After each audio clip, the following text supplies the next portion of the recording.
between Seahawks and Patriots, or the Patriots pick off Russell Wilson at the 1 at the very end of the game. So, I mean, this will be an interesting game, though. Lions playing for everything. The question really becomes how motivated will the Cowboys become Monday night now? They got the #1 seed wrapped up. They have the NFC East. They have home field advantage. How much will they play Dak? And how much will Tony Romo now step on the field? I mean, for the most part, I think we'll see some Tony Romo. I really do. Maybe second half, get him in the second half, fourth quarter. I mean, either if it's a close one, I keep there. But either if they're losing big or winning by big, I say let's see what he can do.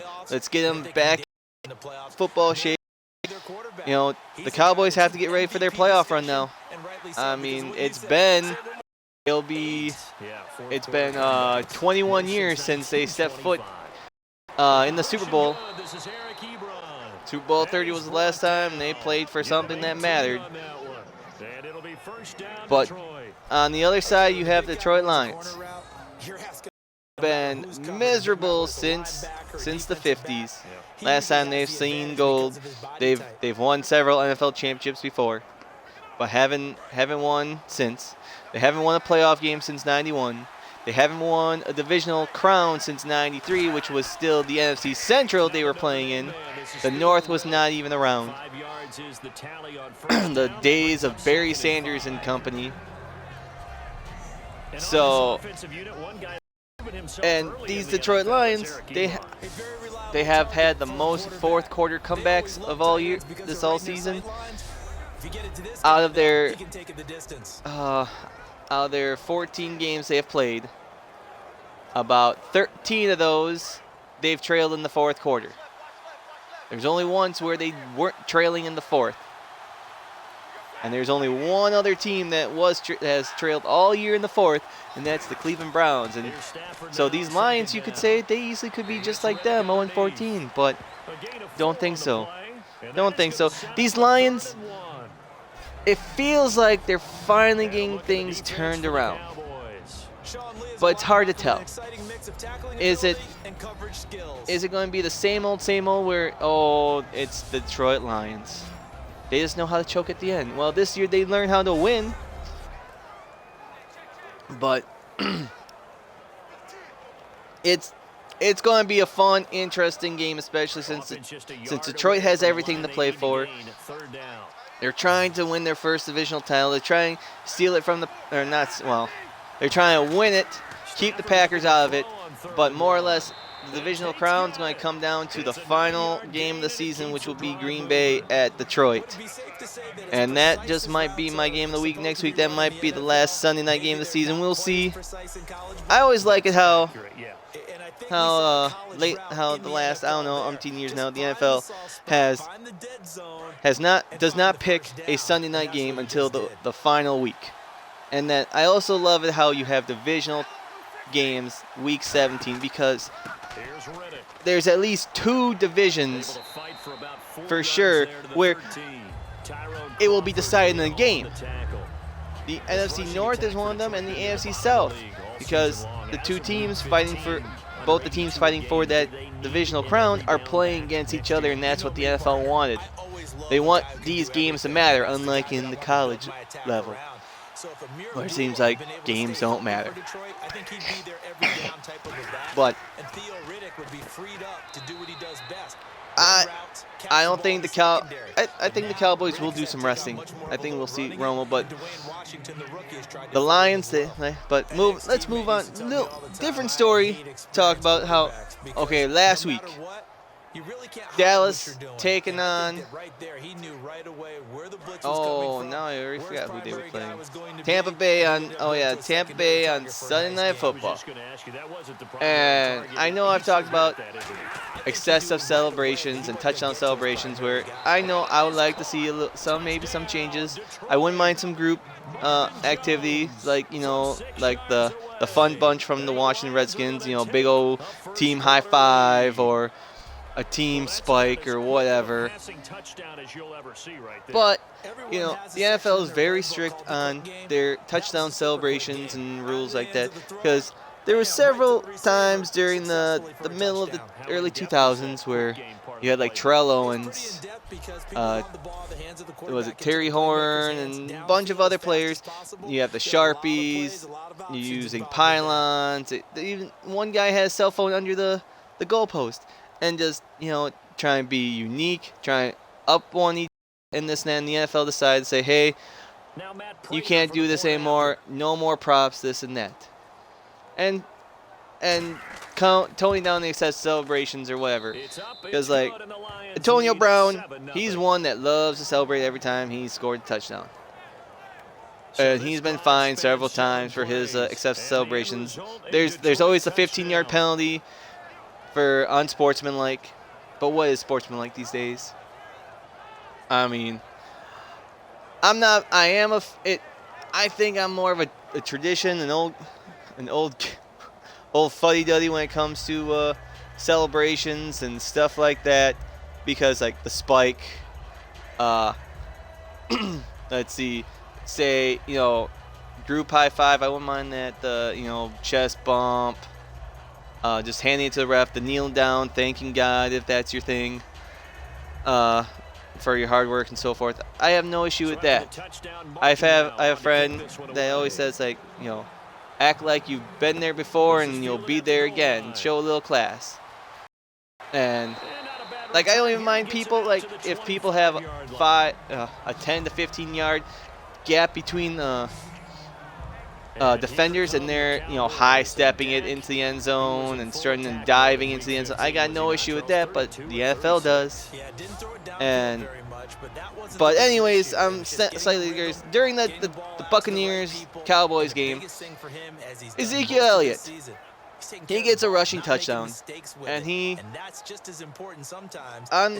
in the back of the end zone, always this time of year during the holiday seasons. Dallas Cowboys and I think some other teams have a giant kettle, Salvation Army kettle, and so Ezekiel, after scoring a touchdown, he goes and he jumps in there to celebrate, and the referees, in my opinion, did the right thing. They threw a flag for excessive celebration, because the Salvation Army kettle is a prop, and you're not supposed to use a prop. But that was one of the big husbusts. It was the Salvation Army, and you know how much attention the Salvation Army got from that? A lot, tons. And Salvation Army is a good cause. But I feel like the referees were in the right. They were doing their job, that they felt that it was excessive celebration, using a prop, jumping in there, and so on and so forth. Then the whole debate came after the game with, how much is Zeke going to get fined? Is he going to get fined for that? And because it always seems to be excessive celebration, stuff like that, props, boo, boo, boo, leads to fines. Jerry Jones was saying that, or someone was asking, they allowed the Lambeau leap. Why shouldn't they allow this? Jerry Jones saying is, the Salvation Army should give Zeke the highest medal he can get, and if they get fined, he's going to take them to the NFL to the Supreme Court. And it's like, for the most part, I don't know. In the end, Ezekiel Elliott was not fined. But you got outcry from Odell Beckham Jr. and Antonio Brown, who've been fined multiple times for several things, and talk about double standards. Now, my personal opinion, do I feel like Ezekiel Elliott should have been fined? I don't know. He doesn't have that history of that anyway. So, finding a first-time offense, maybe not. Is there that double standards? Yes. Because I think both Antonio Brown and Odell Beckham both said there's that double standard. If Odell Beckham Jr., he said, I wonder how much I would have got fined if I jumped into a Salvation Army kettle and this and that. And it's like, good point. And I think some people will be like, it's just that Odell Beckham has that track record, and people be like, why is he doing this? It's so stupid, this and that. I feel like the whole thing's stupid anyways. Why is that giant Salvation Army kettle out there on the field anyways? You're just asking for trouble. And Zeke said that any fine that he would have been fined and so forth, he would have wrote out a check for Salvation Army and so forth, donate the same amount to Salvation Army. But in the end, he was not fined, like I said. But like, then people try to make a comparison, like why is the Lambeau leap acceptable, but not jumping into a giant Salvation Army kettle? Well, the Lambeau leap was grandfathered in. The stadium's not prop. All they're doing is jumping into the stands and celebrating with the fans. If Zeke wanted to do that, he easily could have. But instead, he decided to be a little selfish and jump into giant kettle. I know a bunch of these guys are still young, but they get a touchdown. I mean, that was week 15. That says what number touchdown? 14th touchdown? I mean, I think it was ridiculous, stupid, and selfish, in all honesty. But if you just I know, and this ain't the first time that people use the Salvation Army kettle. I know Terrell Owens, one year when he was with the Cowboys, he gets a touchdown, he took the ball and dropped it in there. I had no issues with that. No doubt about it. If there's no pressure, I don't know about spiking it in there, throwing the ball in there, But I mean, like I said before, what's the whole point? Why is that thing out in the field anyways? But Carolina did that against Denver. They lost the game ultimately.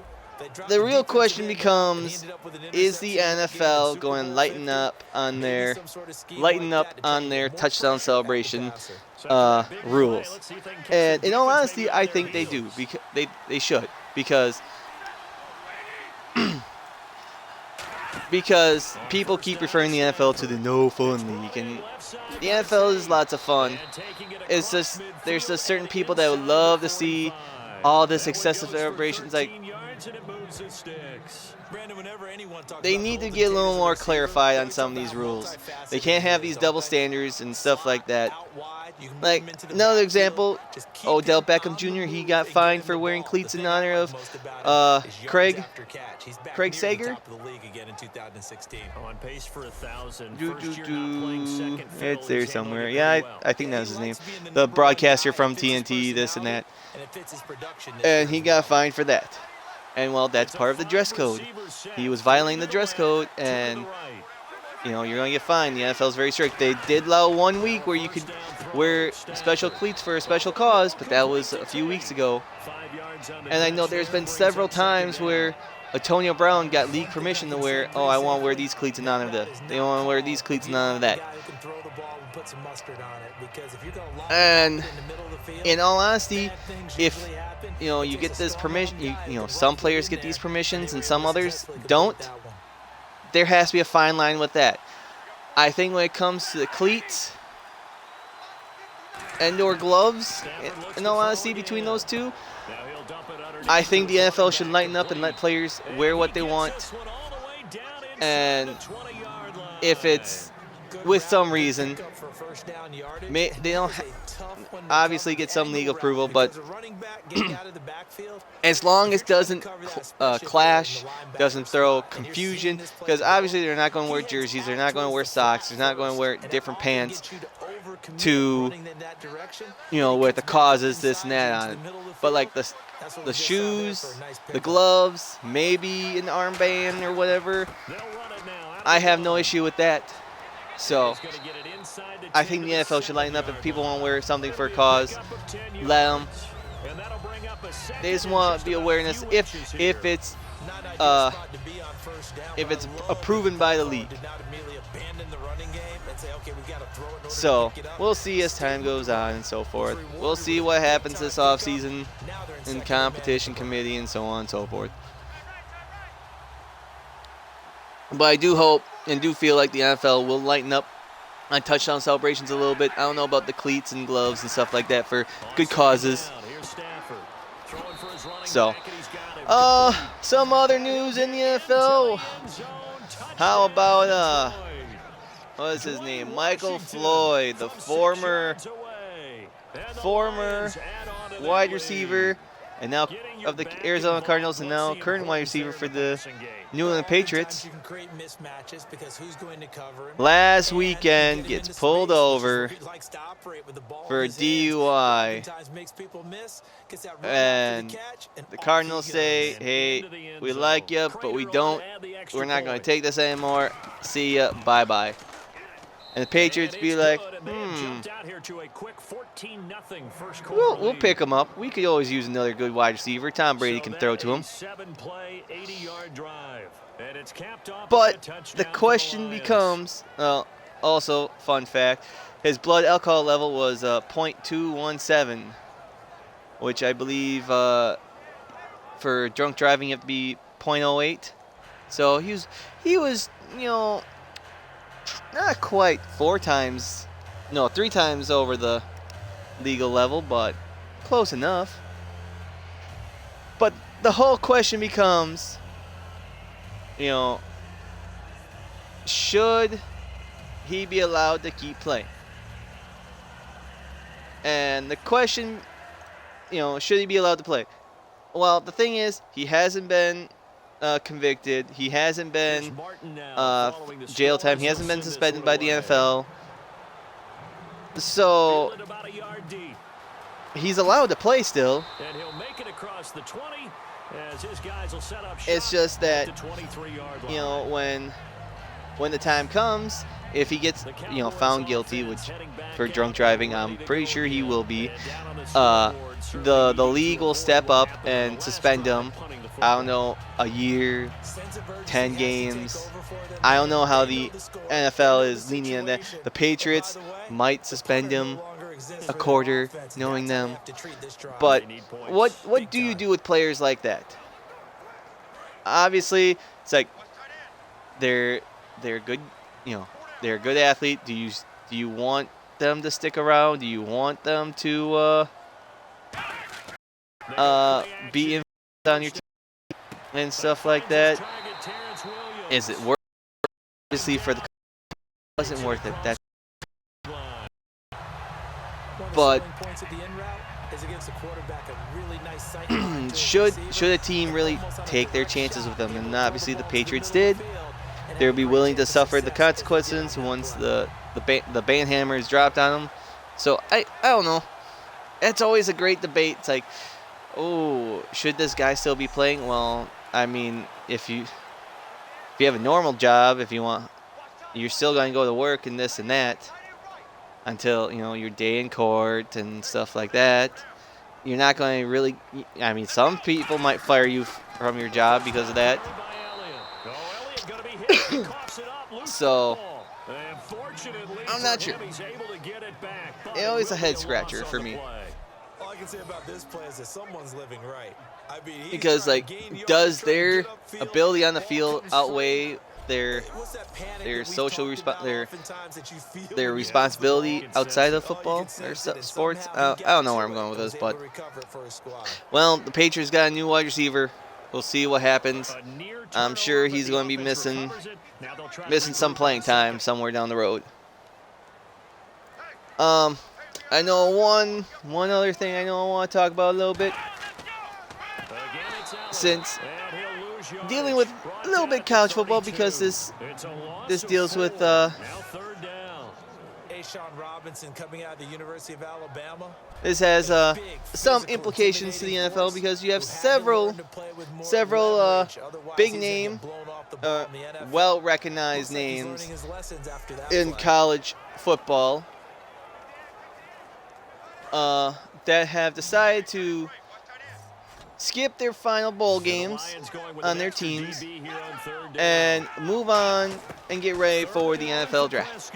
For example, you have McCaffrey from Stanford and Fournette from LSU. So many times you You know, they're trying to prevent getting injured in their final bowl game. If they're not already injured, prevent it from getting more injured, and just focus on their next career choice. And most college football experts and so on are saying, like, what is this? You know, how does this feel at, you know, how do you feel about this? Because they're, you know, back in the day, you wanted to play in that bowl game. You wanted to play that one last game. And like Ezekiel Elliott from the Cowboys, he was being a little harsh with or attacking those guys, saying, you know, man, I wish I had, you know, got to play one more game or this and that. But, you know, Ezeke skipped his senior season with Ohio State. He easily could have played one more year with the Buckeyes, but he decided to go to the draft anyways after, you know, winning college football, a quote-unquote national championship game.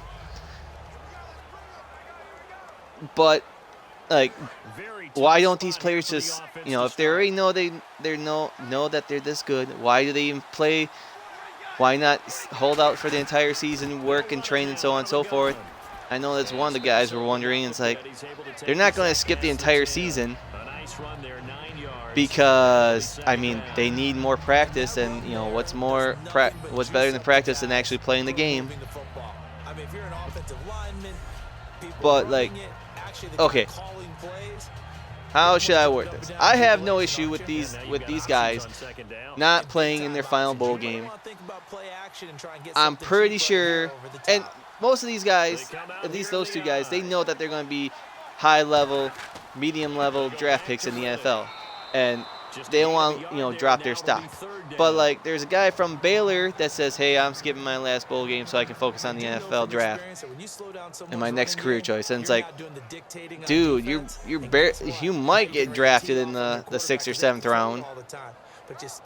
But if you really think not playing your last bowl game and starting training now will help you, sure, be my guest and go right ahead. So following the run, we'll see what so they do on third down. It's like, are they disappointing on their teams? You know, it's like, hey, thanks, but no thanks. And one guy was saying, someone was saying, like, you know, I think it was the hardest choice was telling their teammates that, hey, I'm not play in the final game because I like to focus on my NFL career. I would love to be out there, but, you know, risk versus reward. And ever since the college football playoffs and the or invitational, as I like to call it, has been around for the last, you know, this is the 3rd year now.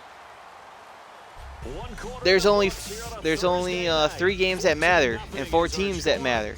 All the other bowl games are irrelevant because what's the point of these bowl games anyways? There's a bunch of mid-majors with mediocre records.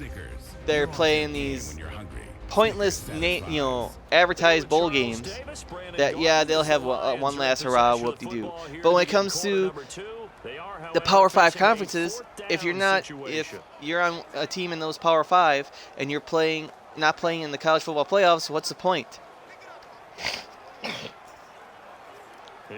You have one more game to play. Most of them will be returning if they're not seniors and so on and so forth, so they'll have another season to play. And it's like, whoop-de-doo. We're good, but not that good in the eyes of these experts. So why give a damn? That's how I'm looking at it until they expand that 4-team invitational to 8 or 16. Then we'll have some reason to talk, because you know what? They say it won't work. Well, Division I, FCS, Division II, and Division III football, college football, they all have tournaments, and they all, they have the same schedule and so on and so forth. It interferes with their finals and stuff like that. It's not going to interfere with Division One FBS. So, but anyways, those are just some of the big topics going on in the news right now. Let's move on. Look at standings and the playoff potentials, because with 2 weeks left, there's a crap load of teams that are trying to get in. There are 4 teams that are in the playoffs right now. 2 with divisional crowns, 2 with at least wild card implications. Actually, no, now it's 3 that have divisional crowns and 1 with a wild card, at least a playoff spot. So 4 teams are in, 8 remain to be determined. 2 from the AFC and 2 from the NFC, so 4 and 4. But let's move on. Let's take a look at these standings. Entering the second to last week of the NFL season, what do the standings look like here in the AFC East as we always start? The New England Patriots, surprise, surprise, surprise. No one is winning their 8th straight AFC East divisional title. They have a record at 12-2, destroying their opponents left and right. Closely behind them are the Miami Dolphins, who are still, they may not be breathing down New England's neck, but they're hunting for that playoff spot. The Buffalo Bills are right behind Miami, who are still alive as well. As those 2 teams meet this week, one's fate might be determined, as well as their head coach. And last but not least, the lonely Jets. Jets bring up the AFC East bottom at 4-10. And who do the Jets play this week? I can't think off the top of my mind, because they played Miami last week on Saturday night, and that was they play the Patriots. Ooh. So well then we know they are going to go 4-11.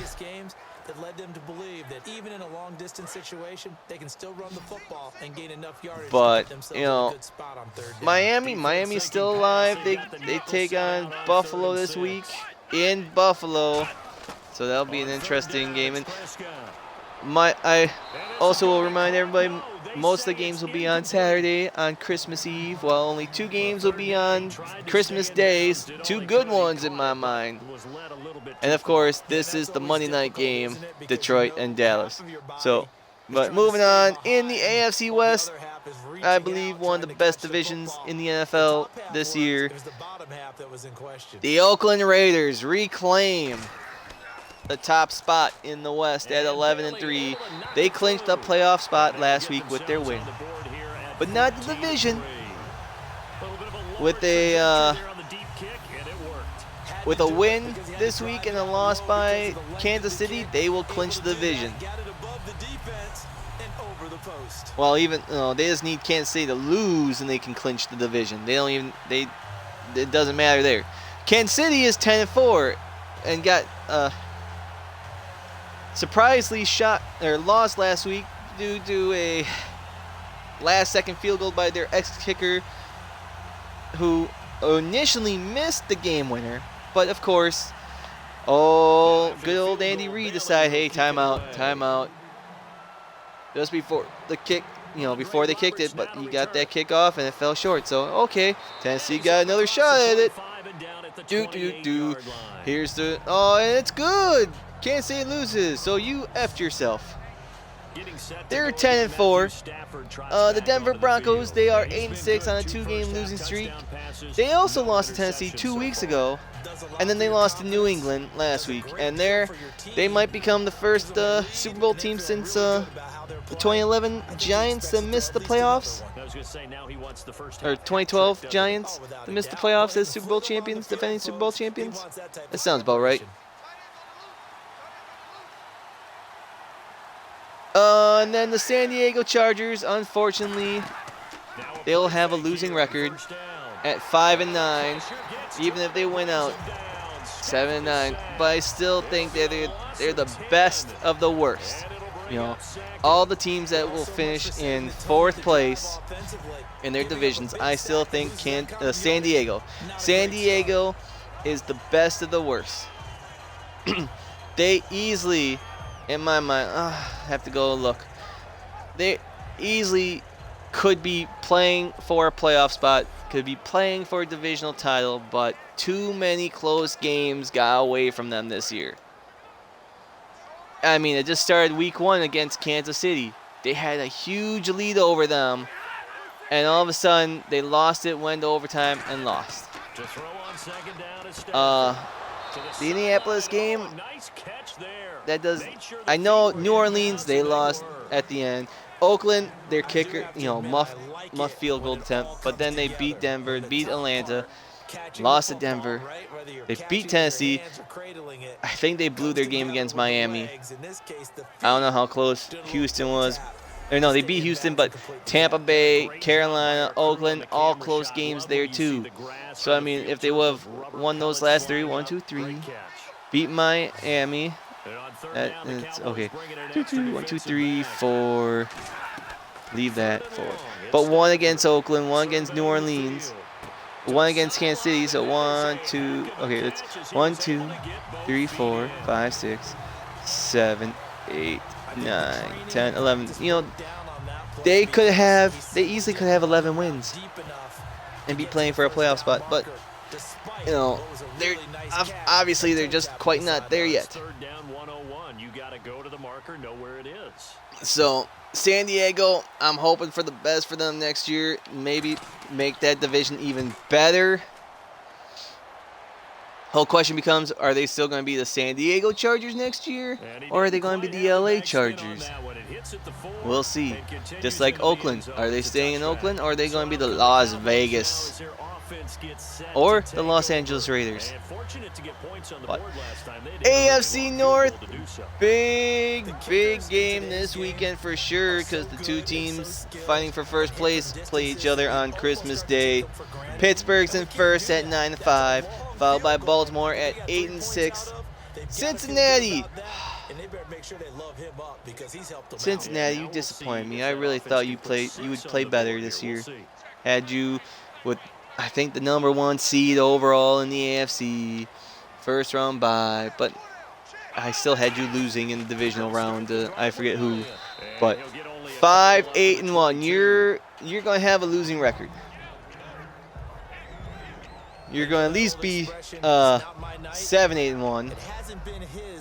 But hey, on the bright side, you're not your neighbors, the Cleveland Browns, who are at 0-14 with a net point of negative 188. It's been well over a year since the Browns won their last game. And I do believe Johnny Manziel was your quarterback. So what's that saying? Maybe you need him to win. I mean, you did not win any preseason games. That's even more sad. You take on San Diego this weekend at home, a noon game for 1 Eastern. San Diego West Coast, this might be your last chance. And then you're at Pittsburgh. Pittsburgh might be playing for a playoff spot. Pittsburgh might be playing for a divisional title. Pittsburgh might be playing for everything or nothing. And might just let you win just because. Who knows? But Cleveland, what a joke. I've heard questions. Could Cleveland beat the Alabama Crimson Tide? And my answer is yes. I think so. If Alabama, or say any winner, the winner of the college football playoffs, could they beat Cleveland? And I say no. I think Cleveland would win. Because the college game and the pros are different. Well, different. You can still set up your play action and throw the football. You control the clock because you have the ball and they don't. And often the physicality. And then finally, the AFC South. Woo, we got a tight race. Tight race down there. We got Houston who now has a new quarterback in Tom Savage. Houston came back to beat Jacksonville after trailing 13-0. Had to come back and win it. But Houston 8-6 leads the South, tied with Tennessee, who's 8-6. But Houston beat them earlier in the season. Then Indianapolis, they're still alive. They're still alive at 7-7. Excuse me. But Jacksonville, if Cincinnati was a disappointer for me, oh, Jacksonville was 10 times more disappointing for me. I was, like I've said, week in and week out, I was drinking that Jacksonville Kool-Aid, thinking they're the next big thing. And you know what happens? They lost to Houston. They fired their head coach. Their head coach was led to fly back to Jacksonville with them. I know, with the team. They must have felt, comfortable and like, hey guys, what's up? I'm not your coach anymore. I just got a free ride back. That's often the difference in winning and losing. Those types of plays that can knock And the defense off balance, that'll drive a team towards a victory. it's like, who's Jacksonville I pick now? Because is Blake Bortles really your franchise quarterback? Who knows? But they fell short. Big disappointment this year. I really thought they at least make a run for the wild card, but nope. They said, nah, we'd rather have a draft pick. But anyways, they're 2-12. There's at least 2 other teams worse than them, so they're looking for the 3rd pick overall. But quickly looking at Houston, Tennessee's, and Indianapolis' remaining schedule, Indianapolis, who's 7-7, still has a shot at the divisional crown. It's a slim one. They would need to win out. They need to be to win, go 9-7. They would need Tennessee and Houston to lose next week. And they would need a tie would help them big time because they would both be 8-7-1 and they would be 9-7 and they have more wins than but they would need Tennessee to win. I think they need Tennessee to win because they beat Tennessee twice and they've lost to Houston twice. So they would need Tennessee to beat Houston, have the same records at 9-7. Tennessee and Indianapolis. Have Houston be 8-8. But then Indianapolis would get into the playoffs. But Indianapolis versus Oakland this weekend is going to be tough. And it's at Oakland. I think Oakland's just a better team and first time making the playoffs since 2002. So congratulations to them. But Indianapolis, they get, you could say a cakewalk, but that wasn't true when they went to London to play against Jacksonville. So they get to play Jacksonville week 17. They still have a slim shot of making the playoffs, but it would have to be through the division in my mind. Tennessee's last 2 games, they get to play Jacksonville, and if they can beat Kansas City, if they can beat Denver, I mean, if they lose to Jacksonville at Jacksonville, Tennessee's not worthy to make the playoffs, but they have a good shot. Houston's last 2 games, Cincinnati, Tennessee, they both seem winnable. Cincinnati and Jacksonville both seem winnable. They both win. They're 9-6. They're both going to be playing for a divisional crown, and Indianapolis would be eliminated from divisional intentions. Excuse me. It'll all come down to that Tennessee-Houston game, Week 17 at Tennessee, which is a potential to be a Thursday, the last game of the season, Sunday night. And at the moment, that is the game I think I'd, to be honest, rather see just because I think it would be a little more interesting, but I think it'd be a little lopsided, I think. Because I'm leaning Tennessee's way. Tennessee's got more 2-game win streak. No, I mean 3-game win streak. Houston has 2-game win streak. So we'll see. We'll see what happens and how that ends up. It'd be nice. Houston and Tennessee, I think they're both going to win. So that final game is going to determine everything. That final game is going to determine everything. Anyways, both team wins, both teams lose, both teams end in a tie. We'll see.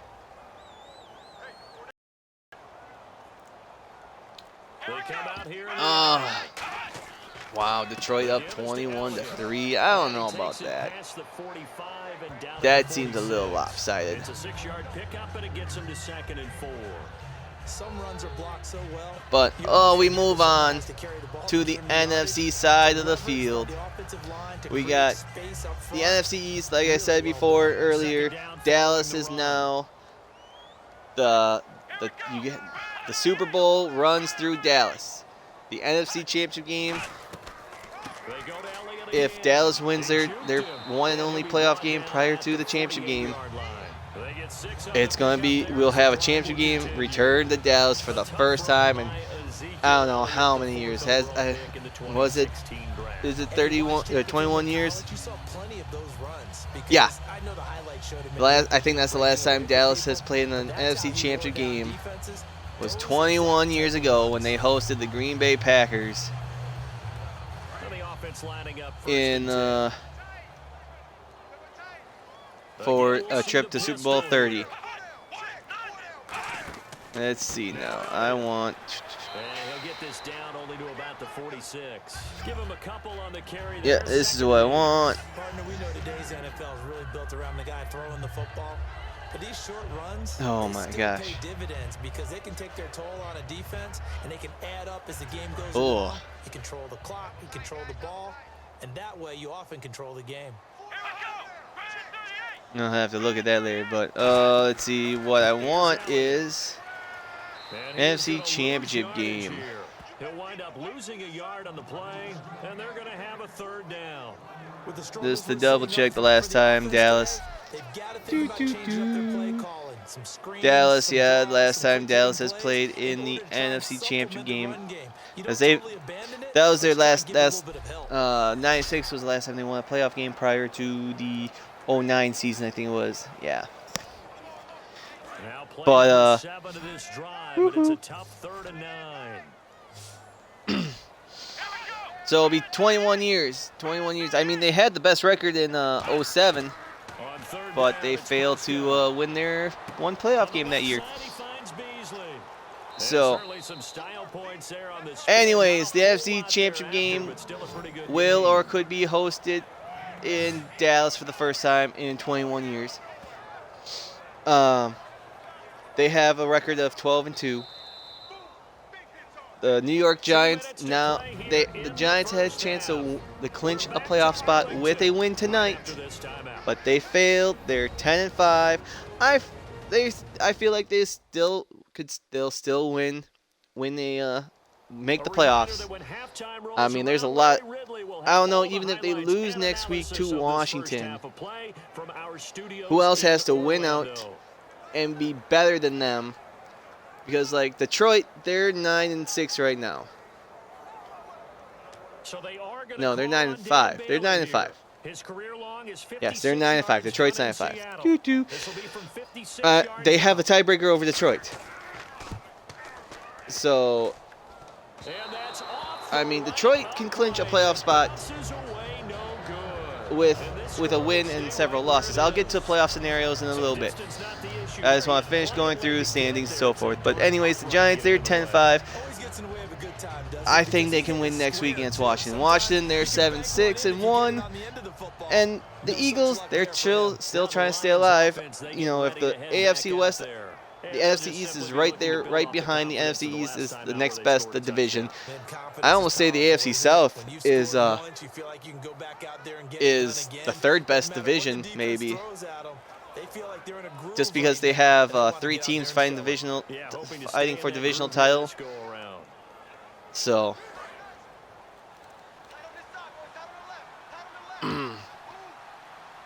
Eagles 6-9. They finished their season hosting Dallas. On first down, Stafford here.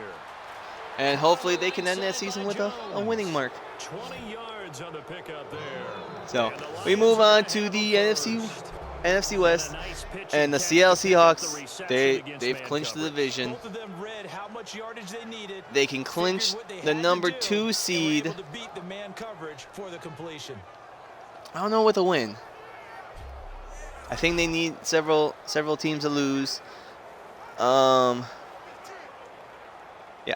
Well, like I said, I'll get with that. But they have a chance. They have a chance for the 2nd seed. They're one of the few teams. You know, there's 3 more division titles up on the line, and one of those 3 teams will get the 2nd seed. You know, the New York Giants. They have one of the better records, but they're going to be a wild card.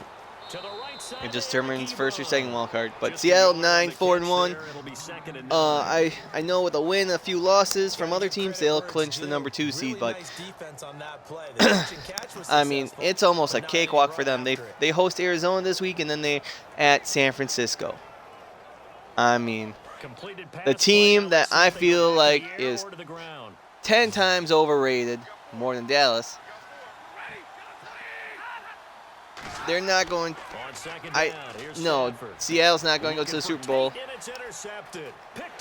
But the real question is who does have the best shot in the AFC? But I'll get to that in a little bit. Same thing with the AFC. Arizona, they're 5-8-1. They get to play at Seattle. Then do they get to host Los Angeles? I think. LA 4-10, and San Francisco.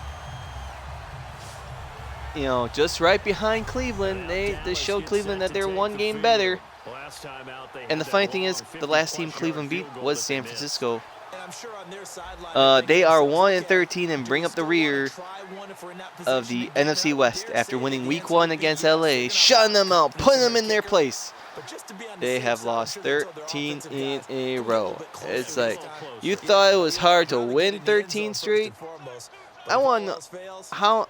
Less of a field goal attempt for him. I want to know if it's easier to lose 13 in a row or win 13 in a row. Because I think that's just as difficult.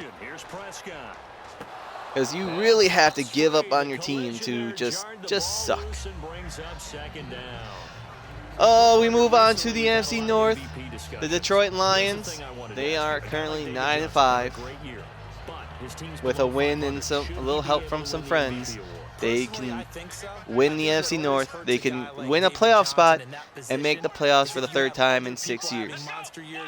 But, oh my, one of the hottest teams in the NFL right now is on their tail.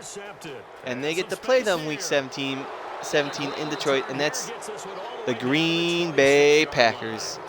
I mean, after the team lost 4 straight, dropping to 4-6. Old Aaron Rodgers saying, I think we can run the table. Now have won 4 in a row. And they're at 8-6. They're not going to have a losing season this year when it looked like they were. They've rolled off 4 straight wins, and they get to host their one of their divisional rivals, the Minnesota Vikings, this weekend. And with a win against them, division title. No matter what, division title will be on the line in Week 17 between Green Bay and Detroit. Green Bay with a win and a little help from some friends can make the playoffs as well. And like right now, they're just sitting on the edge. They're in the number 6 seed, even with New York losing tonight. I think so. After the interception, here's Stafford. So they're 8-6. They're still breathing. Everyone who want to write them off, it's like, what happened? Fire everybody. Hey, we love you guys. You're back. You're the hottest team, right? No one wants to play you. nice little But the angle Minnesota route. Vikings, That's supposed to be a 7-7, catch, and third place in the usually it NFC is in North. running back drop. Yeah, I They mean, started he's a running 5-0. back, but he's got hands. He should have Especially how their season started. They lose their starting quarterback. They trade for Sam Bradford. They lose AP in game 2, who his first game and a half, he wasn't really that effective anyways. And he came back last week, but it sounds like he might not play this week. But they started the season 5-0, and ever since taking their bye, they're 2-7. So how big of disappointment is that? Defending NFC North champions started the season 5-0, and how do you just drop like that? I mean, Green Bay last year was like that too. They started 6-0 and finished 4-6, but at least they made the playoffs. They won their playoff game, and now the Packers season is in semi-reverse to their season of last year. How they started 6-0 and went 4-6. Well, they start the season 4-6 this year, and they're on a 4-game win streak. They just need 2 more to finish running the table. And the lonely Chicago Bears, who are now looking to next year, are 3-11. And you know what? They got some good puzzle pieces. The question is, who are they going to keep? Is Matt Barkley really their new starter? Or are they going to have a QB? I don't think they're going to have a QB controversy. I think Jay Cutler's done. They should keep Barkley and go from there. And then finally, we move on to the NFC South. We have the Atlanta Falcons, just barely ahead of Tampa Bay. They're 9-5. Oh, it's blocked. It's picked up. Atlanta is 9-5. They don't have much breathing room for failure. Tampa Bay is right behind them. They're 8-6, and then you got the New Orleans Saints and the Carolina Panthers at 6-8. And here's the funny thing: Atlanta and Tampa Bay, they both get to play New Orleans and Carolina the last 2 games of the regular season. And I find that a little fascinating, because I mean, both Tampa Bay and Atlanta could both lose their last 2 games. But Atlanta, at 9-5, if they lose their last 2 games, they're in the playoffs. They win the South. And Tampa Bay, I don't know who would have the tiebreaker. They would have to look at, I think, divisional standings. They're both 3-1, 3-1. If Tampa Bay wins 1 and lose 1, and Atlanta lose 2, I think Tampa Bay has the tiebreaker then over Atlanta, because they both split this year. But anyways, Atlanta is at Carolina, then they host New Orleans. So that means Tampa Bay's, they play Carolina. I think it's at Carolina, who's had Tampa Bay's number the last few years. Oh, come on. Now here's a whistle as flags come Scroll down. There we go. No, okay. Okay, they're at New Orleans. Atlanta's at Tampa Bay. My God. Okay, Atlanta's at Carolina this weekend. Tampa Bay is at New Orleans this weekend. And now we are ready to resume play. Week 17, Atlanta hosts New Orleans, and Tampa Bay hosts Carolina. And so, division, Atlanta wins this week and Tampa Bay loses. Atlanta wins the division.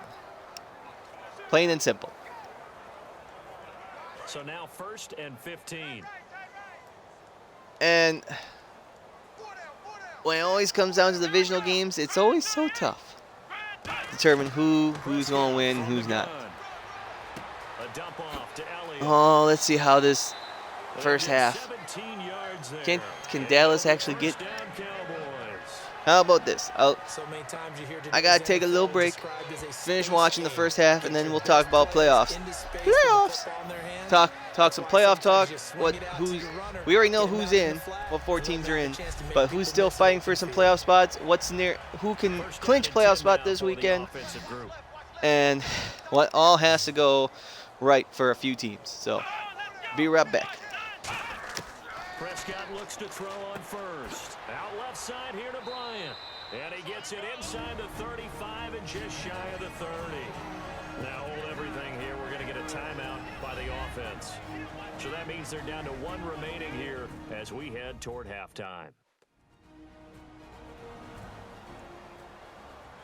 So we're back in the offense getting set following the call of that timeout.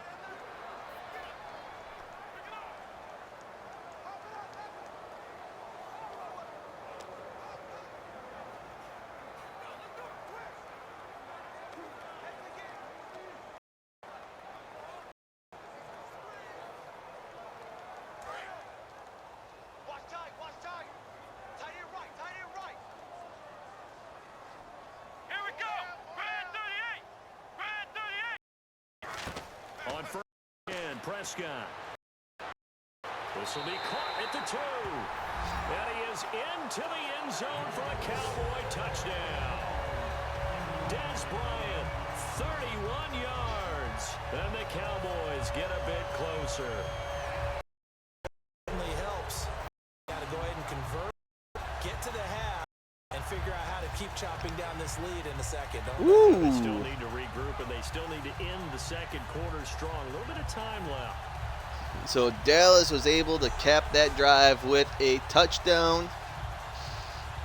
Dan Bailey now for the extra point. Interesting. Let's see. So we got 23 seconds left in the first half. Dallas pulls within 11. A drive there of just 4 plays, and it culminates in a Dallas touchdown. So I think they should just take a knee and end the first half.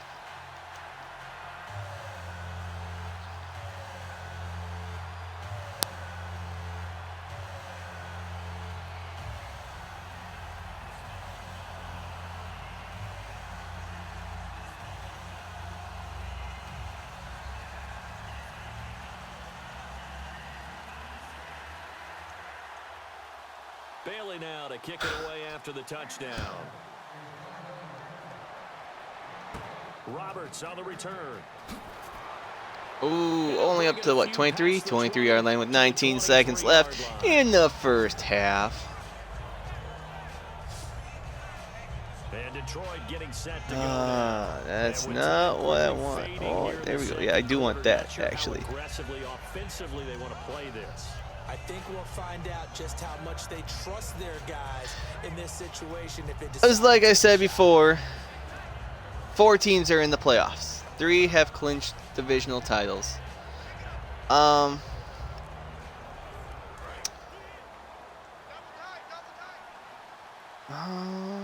have to think. I don't know. And he's going to be met at the line of scrimmage and taken I would have to. That's going to go as a loss. Let's see. Look at this real quick. The evaluation process in today's NFL does not take into account as much bulk as it does speed, and that's what we're seeing with the linebacker position. Those guys that can run, North, south. play at any Yeah. spot. All the after this weekend, if things go the right way, all 8 division titles could be determined. Orlando and our Tiburon studios, where Larry Ridley's standing by with our EA Sports halftime report. Larry? Thanks, Brandon. No, that's not what I want with that one.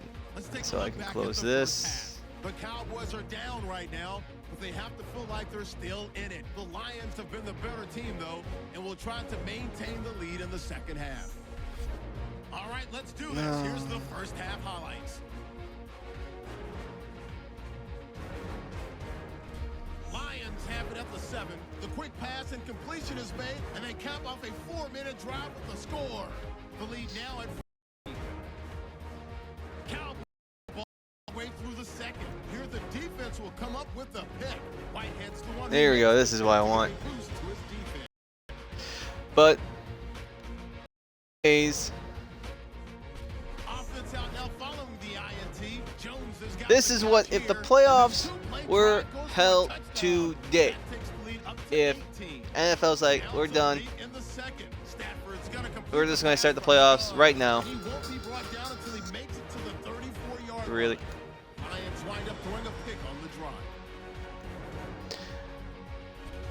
In the AFC, you would have New England with the number 1 seed at 12-2, Oakland at 11-3, the number 2 seed, Pittsburgh number 3 at 9-5, and Houston at 8-6. That'd be the East, West, North, and South. And Kansas City at 10-4 would be the first wild card, and Miami would be the second wild card at 9-5. Kansas City would be in a rematch with Houston from last year, and Miami would take on Pittsburgh in Pittsburgh, PA. And I think that would be an interesting matchup. Some old school names right there with Oakland, Pittsburgh, Kansas City, Miami. Some of the teams, those 4 teams, you know, from say the 70s, 80s, you saw those teams a lot then. Well, I don't know about Kansas City, to be honest. 70s, sure. But New England and Houston, well, New England has been in the playoffs 8 times has made the playoffs 8 straight years, and 16 times in the last 17 years or something like that. Something ridiculous. But it always seems like in the AFC we have the same old. But anyways, Baltimore, Tennessee, Denver. Not a bad return here. He gets it out to the 25-yard line.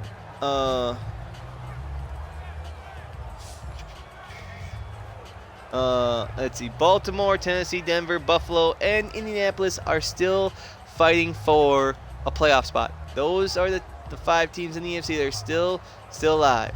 They're still alive somehow. Don't know how. And the Cincinnati, San Diego, New York Jets, Jacksonville, and Cleveland have all been eliminated. While on the NFC side, you have Dallas with the number 1 seed, followed by Seattle would be the number 2 seed. Atlanta would be the 3 seed, and Detroit would be the 4th seed. See how they handle any adjustments that might be made defensively. Let's make this one simple. The New York Giants would be the the first wild card. Back up just a little bit. That was and of course, foot dragging. Little tapestry, if you will. Oh, I like it. Man, okay. They gotta get their tie-breaking procedures down. It seems like but anyways, New York would be the 6th seed, and Green Bay at 8-6, who was 4-6, 4 weeks ago, would be the 6th seed. Followed by Tampa Bay, Washington, Minnesota, New Orleans, and Carolina. I don't know how those 2 are still fighting for a playoff spot. Those 5 teams are in the hunt, while Philadelphia, Arizona, Los Angeles, Chicago, and San Francisco are all eliminated. But that brings me to my point and big topic here. NFL.com has Green Bay over Tampa Bay. They have the same record. And they have several ways of doing tie-breaking procedures. It's usually head-to-head. If they don't play each other, then they go conference records, I think it is. But okay, here. They have tie-breaking. Okay, and I don't know how. Don't think usually in the NBA and the NHL, they play so many games, and the odds of teams finishing with the same records is very slim in my mind, I think. But usually you have that separation by 1 or 2 games. MLB, 162 games a year. They do have teams that end up with the same record, and so they have a one game playoff to determine to break that tie. In the NFL, they have 11 3 to yards 12 on the pickup there, and it'll be second down. And tie-breaking third quarter here, categories you got the lead. This is for where that strong run game can really benefit you. Kept the clock going. determine teams with the same record, because it's very much easier in the NFL for that to happen. But like for tie-breaking procedures, the 6 postseason participants from each conference are seeded as follow. You know, division champ with the best record, second, third, fourth, best wild card, and second best wild card. You know, plain and simple. But you're going to have some ties in there. And if teams don't play head-to-head, then we need something else. We can't just play another game in there. It'd be too grueling and so on and so forth. So if 2 teams in the same division are tied, because you know they split their home and away games, this is what it comes down to. First, head-to-head. You know, who has the best win-loss record? You know, did one team sweep the other one, or or they split? If they split, they go to best win-loss tie percentage in the games played within the division. You have 6 games within your division. Did someone sweep the division? Did they split 3-3, 4-2? Who knows? After that, it's in common games. You know, okay. One division plays a division from within the conference and the other conference. So you have 6 games. You have 4 other common opponents within your division. Well, 4 games, 2 opponents, and then you have 4 from another one and 4 from another one. You play 2 different divisions, so that's 10 games you have in common. So if you still are tied there, you have best win-loss percentage games played in the conference. So you have 2 other conference opponents who play. And if you're still tied, you have strength of victory, followed by strength of schedule, followed by best combined rankings among conference teams and points scored and points allowed. Best combined rankings among all teams in points scored and points allowed. So you have conference first, and then all teams points. That's 7 and 8. Number 9, if you're still tied, best net points in common games. If you're still tied, it's best points, net points in all games.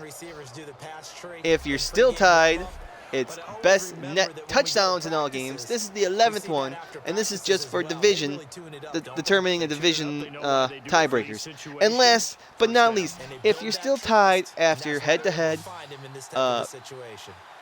win-loss tie percentage in games within the division, common games, games played in the conference, strength of victory, strength of schedule, combined rankings among conference teams in points and scored and allowed, all teams in points scored and allowed, net points in common games, net points in all games, and net touchdowns in all games. If you are still tied after the 11th tiebreaker, I love this. They break out a coin. They flip a coin. Okay, you have heads, you have tails. I'm sorry, you're in the playoffs. You're divisional champions. You're a wild card team. It's like, what? But if it's 3, that's all. Every single tiebreaker procedure comes down to a coin flip. It's the same thing for if you have 3 or more clubs tied for division. Same thing for wild cards. And 3 or more. So at the moment, the NFL has determined that the Green Bay has, I think, strength of victory. But like ESPN and all that say Tampa Bay has a tiebreaker over Green Bay over win percentage in common games. It's like Green Bay and Tampa Bay have played 4 teams. 4 teams they've played. 4 teams. One of those teams they played twice, so they have 5 games. Tampa Bay has split wins and losses with Atlanta. They lost to Dallas. They beat Seattle, and they beat Chicago. Green Bay, on the other hand, they beat Chicago twice. Brandon, I believe They that beat were Seattle, down they to lost to the Dallas, and then best lost to way they Atlanta. did it. So they're both 3-2. I've got to kick the field And goal. so this is No confusing way me. I'm gonna go for it in this You know, situation. like But you know some of ESPN, these coaches, even they're extremely Wikipedia, they say unpredictable. Tampa Bay is over Green Bay, but NFL.com, they say Green Bay is ahead of Tampa Bay. So I don't know who to believe. And for the second time NFL.com. this field But goal anyways, unit comes out here. backing up a little bit, like I said before. If the playoffs were today, New England, Oakland, Pittsburgh, Houston, Kansas City, Miami would be in the AFC. NFC, Dallas, Seattle, Detroit, Atlanta, New York Football Giants, and Green Bay would be in the NFC. And that's all you want as a kicker, a chance to redeem Now, yourself. You gotta have a short memory if you're gonna survive at this we level. have 4 teams that have Able to clinched get back playoff on spots. track. 3 have clinched divisional titles. Oh, I didn't want to do that.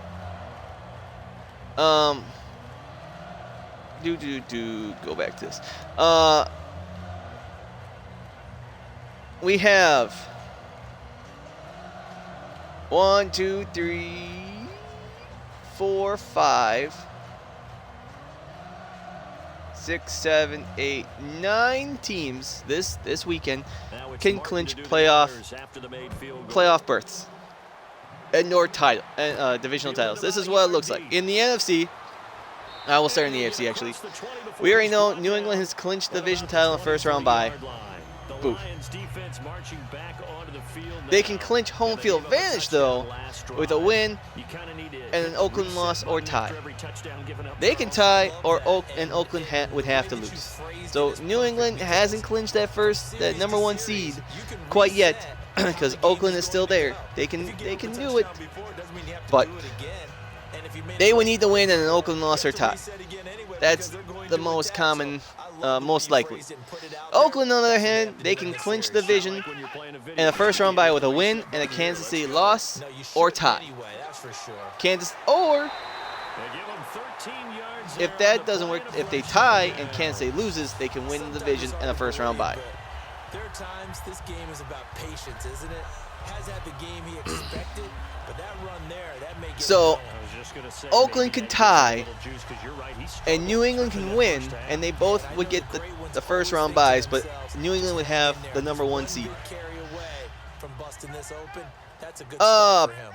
Pittsburgh, plain and simple. They win the AFC North. That's all they gotta do to make the playoffs. They win the AFC North. Kansas City, they can clinch a playoff spot with a win or a tie. There's a completion to the tight end, and I think they were Also, something out of Central Casting, frankly. Absolutely. They could make the playoffs with a Baltimore loss, so they don't need to win. They could lose, and Baltimore loses, and they can still get in.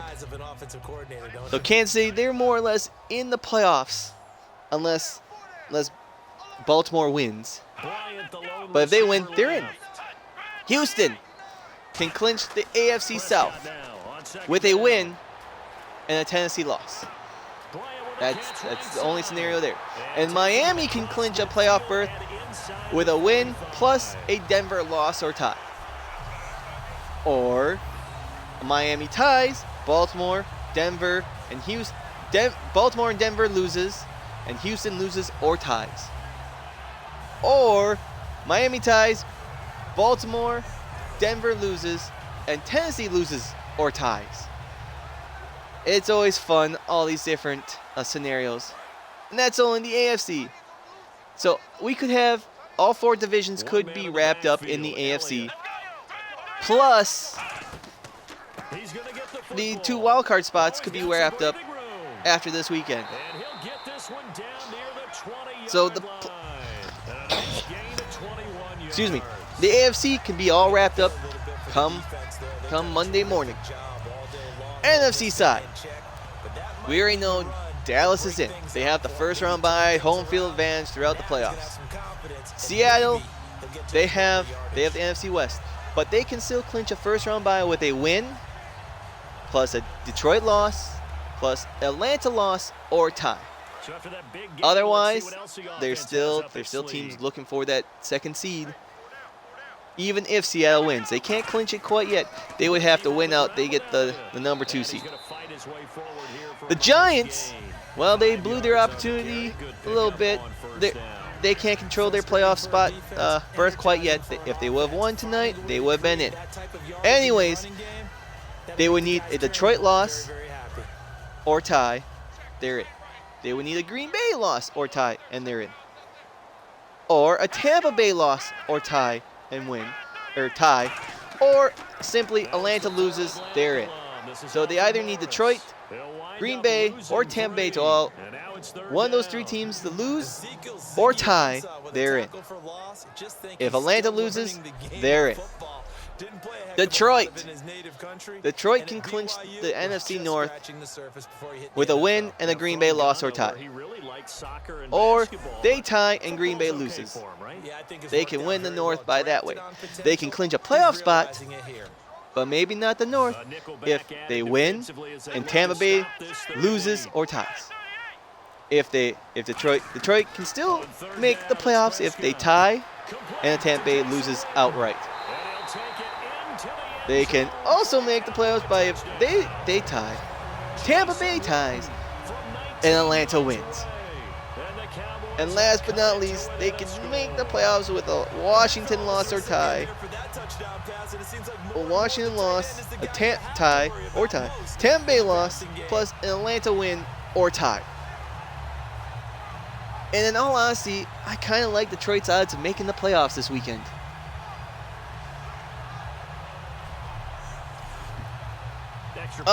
Atlanta can clinch the AFC South with a win and a Tampa Bay loss or tie, or they can tie and Tampa Bay would lose outright.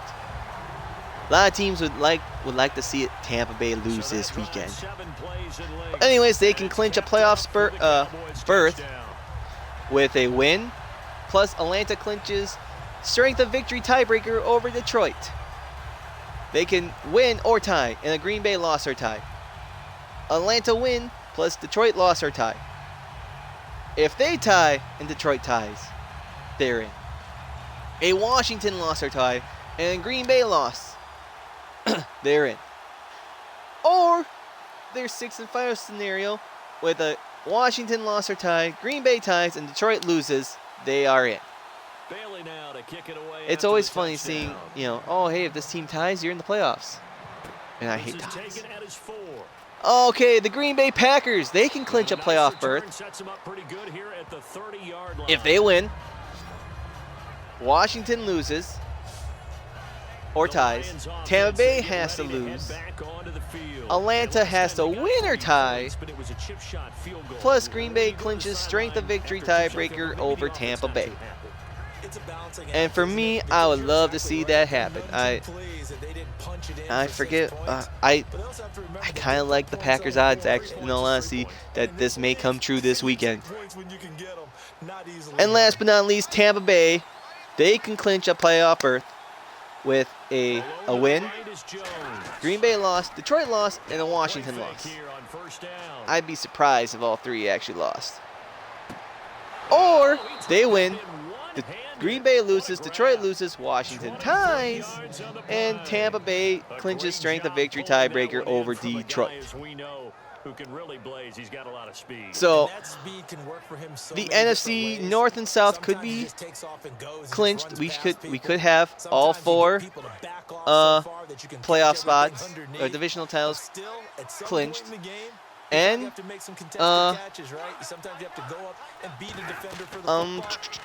both wild cards, and I think the wild cards would end up being New York and Tampa Bay. But anyways, it's always fun looking at those scenarios. It's like for some teams like Pittsburgh, hey, you win the division and you're in. Well, like, oh, hey, Green Bay, you need Washington to lose or tie, Atlanta to win, Tampa Bay to lose, and hey, if you have the strength of victories over Tampa Bay, you're in the playoffs. There's your playoff ticket. It's like, what? So, anyways, That's another nice run, and I have to tell you, It'll be plain and simple, cut and dry next week. The playoff spots on the line, divisional titles on the line, rankings, who's going to be number 1, number 2, number 3, number 4, number 5, number 6. That might be the direction that they're going to go right now. Because in all honesty, Green Bay still has a shot for the number 2 seed. They win out, and everybody else loses out. They're number 2 in the NFC. But anyways, let's move on to my picks of the week. Last week, oh, thank you. And I bounced back after breaking even 2 weeks ago, week 14. I went 8-8. Last week, I'm back at 13-3. Got Tennessee and Kansas City wrong. I picked Kansas City over Tennessee. Plus, I picked Arizona over New Orleans, and New Orleans won. And, of course, I picked LA over Seattle, and Seattle just took care of the Rams. So, I'm officially 103-92. With 32 games left in the regular season. I'm hoping to avoid 100 incorrects and hopefully get closer to that 150 mark. So let's see something.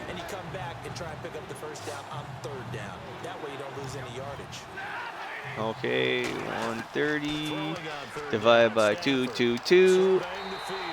I'm closing in on 60%, not quite. I'm at 58.55% accuracy, which isn't so bad. But at 130-92, I'm already 130-93 because with the Thursday night game, I picked the New York Giants beating the Philadelphia Eagles. In hindsight, I thought I picked the Eagles, and apparently I didn't. I really wanted the Eagles to win, to be honest, but for the record, I picked the Giants. Oh well. But let's take a look, run down the rest of the games this upcoming Saturday, this Christmas Eve. Oh, we need that. We got, okay. We have 12 games this Saturday. We had one this tonight, Thursday night, 2 on Sunday, Christmas Day, and 1 on Boxing Day for those Commonwealth nations out there. And that'll be the final Monday night game of the season. So here we go, running down the games. We already had New York at Philadelphia. New York losing to Philly to prevent from making the playoffs by their choice. Needs some little help from their fans this weekend. But anyways, we got Miami at Buffalo, Washington at Chicago, San Diego at Cleveland, Minnesota at Green Bay, the New York Jets at New England, Atlanta at Carolina, Tennessee at Jacksonville, Indianapolis at Oakland, San Francisco at Los Angeles, Tampa Bay at New Orleans, Arizona at Seattle. The Saturday night game, nightcap, Cincinnati at Houston. Then on Christmas Day, late afternoon, we have Baltimore at Pittsburgh. The Sunday night game, we have Denver at Kansas City. And Monday Night Football, the final Monday night game of the season, my game of the week, the Detroit Lions at the Dallas Cowboys.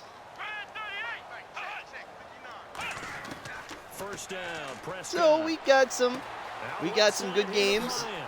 I also want to throw in, this was the last Thursday night, thankfully, and final color rush. But I will say Philly, New York, their color rush did not look too bad. I like the throwbacks on the Giants helmets, the white face masks, the Giants spelled out on the side. I like that.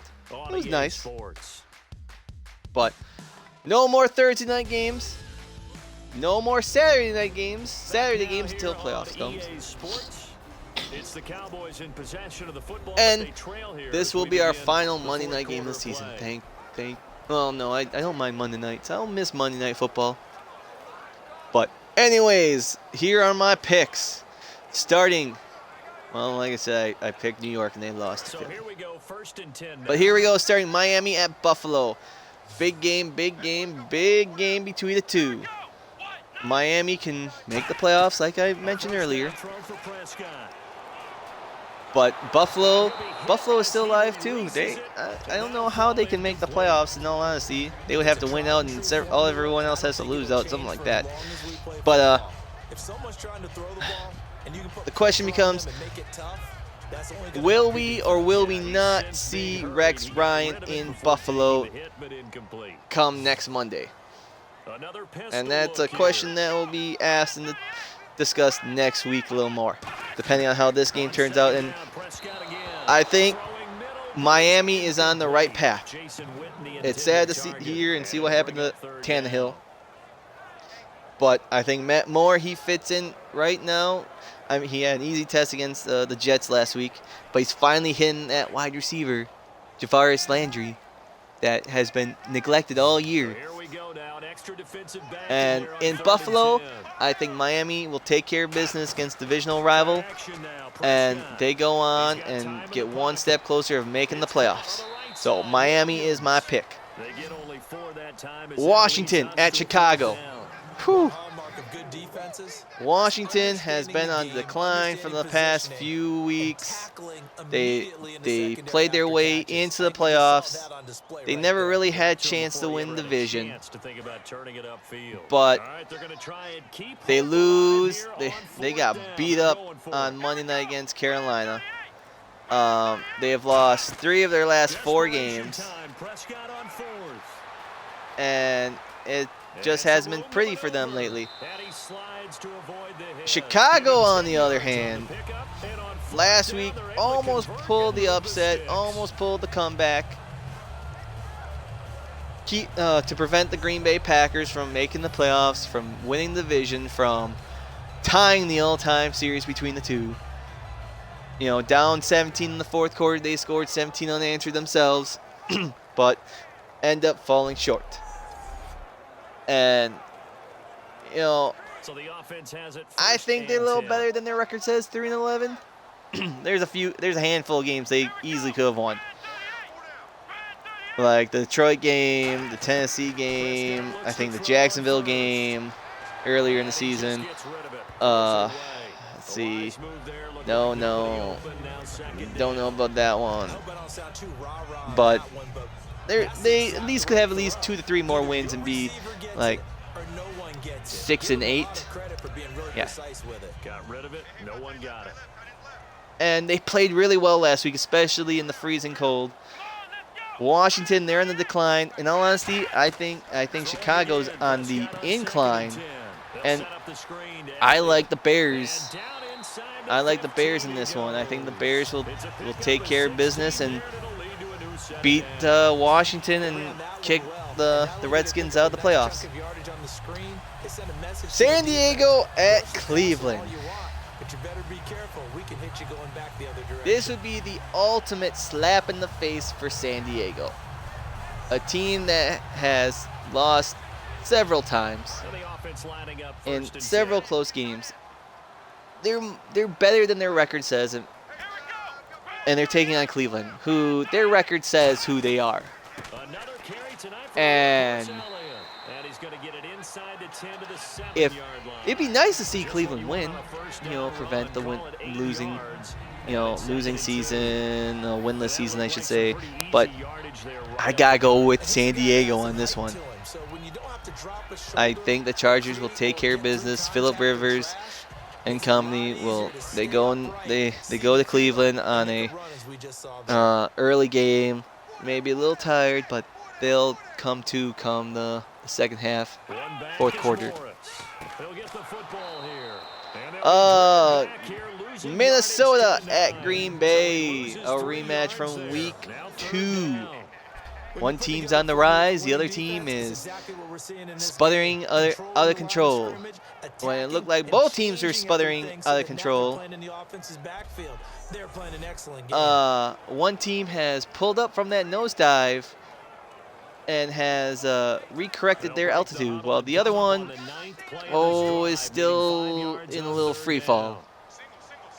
The Minnesota Vikings, like I said earlier, after taking their bye in week 5, they haven't looked the same. They've only won 2 games since. Lost 7 of their next 9 games. Not close, not close. I think that was overtime. They did a really nice job there of limiting that and keeping them from a first down. Stopped him in his tracks. That was close. They won. Lost by a field goal. Lost by 2 points. They won. Blown out. They got blown out, humiliated last week by the Colts. Now they go to Green Bay, take on one of their arch rivals in recent years. Well, Green Bay, they started off decent. They started 4-2, and yeah, there we go, 4-2, and then lost a close one. Had a slow start, got blown out, bounced back, solid victory. Blew them out, had a close one at the end, but thanks to Rodgers and Nelson, 60-yard bomb under a minute to play on 3rd and 11. Spike, clock the ball with 3 seconds and take the game-winning field goal. Hey, I'll take that any day. And Aaron Rodgers, he's hobbling on both legs. Bad calf and a bad hamstring. Bad calf on one leg, bad hamstring on another. And I think they finally found a running game. And a running back called, former wide receiver called Ty Montgomery. And boy, oh boy, his runs are just beautiful to watch. When that offensive line can make the right blocks, it just seems like Ty just finds that hole and just runs through him, and it's just a thing of beauty. I don't know what it is. I'm a man who loves the running game, and just watching it, it's like angels. But anyways, do I really have to say more? Green Bay is going to bounce back from week 2. They're going to take care of business this weekend. Knock Minnesota out of the playoff potentials. Green Bay wins, and they'll be playing for divisional crown. They're going to be playing for their 5th divisional crown in 6 years. And this would, if it comes true, they'll be playing for this would be the 4th straight year that the Green Bay Packers will be playing. The divisional title will be on the line in the final game of the season. So I like Green Bay in this one. The Minnesota season is done. They had a good start of the season. They just stumbled at the end. And the old phrase, there's always next year. But I don't think there's next year for Green Bay. It's this year. At least making the playoffs. Next game on the docket, we got the New York Jets against the New England Patriots. I mean, it'd be a nice Christmas present for the Jets to beat the Patriots and prevent them from winning home field advantage throughout the playoffs. But it's a Jets. Jets. And what? Ryan Fitzpatrick under center again, I think. I'm pretty sure Mr. Brady will take care of the Jets, and and maybe just improve on his potential MVP caliber season for missing a few games. So New England in a heartbeat over the Jets. We got Atlanta at Carolina. This is a tricky one. For sure. I really do like Atlanta. I think Atlanta is a hot team offensively speaking. But they're taking on a divisional foe in the NFC, the current, reigning NFC champions, NFC South champions for 5 years straight. We're going to get a new NFC South champ this year. The Carolina Panthers. Panthers have been on a little bit of a roll.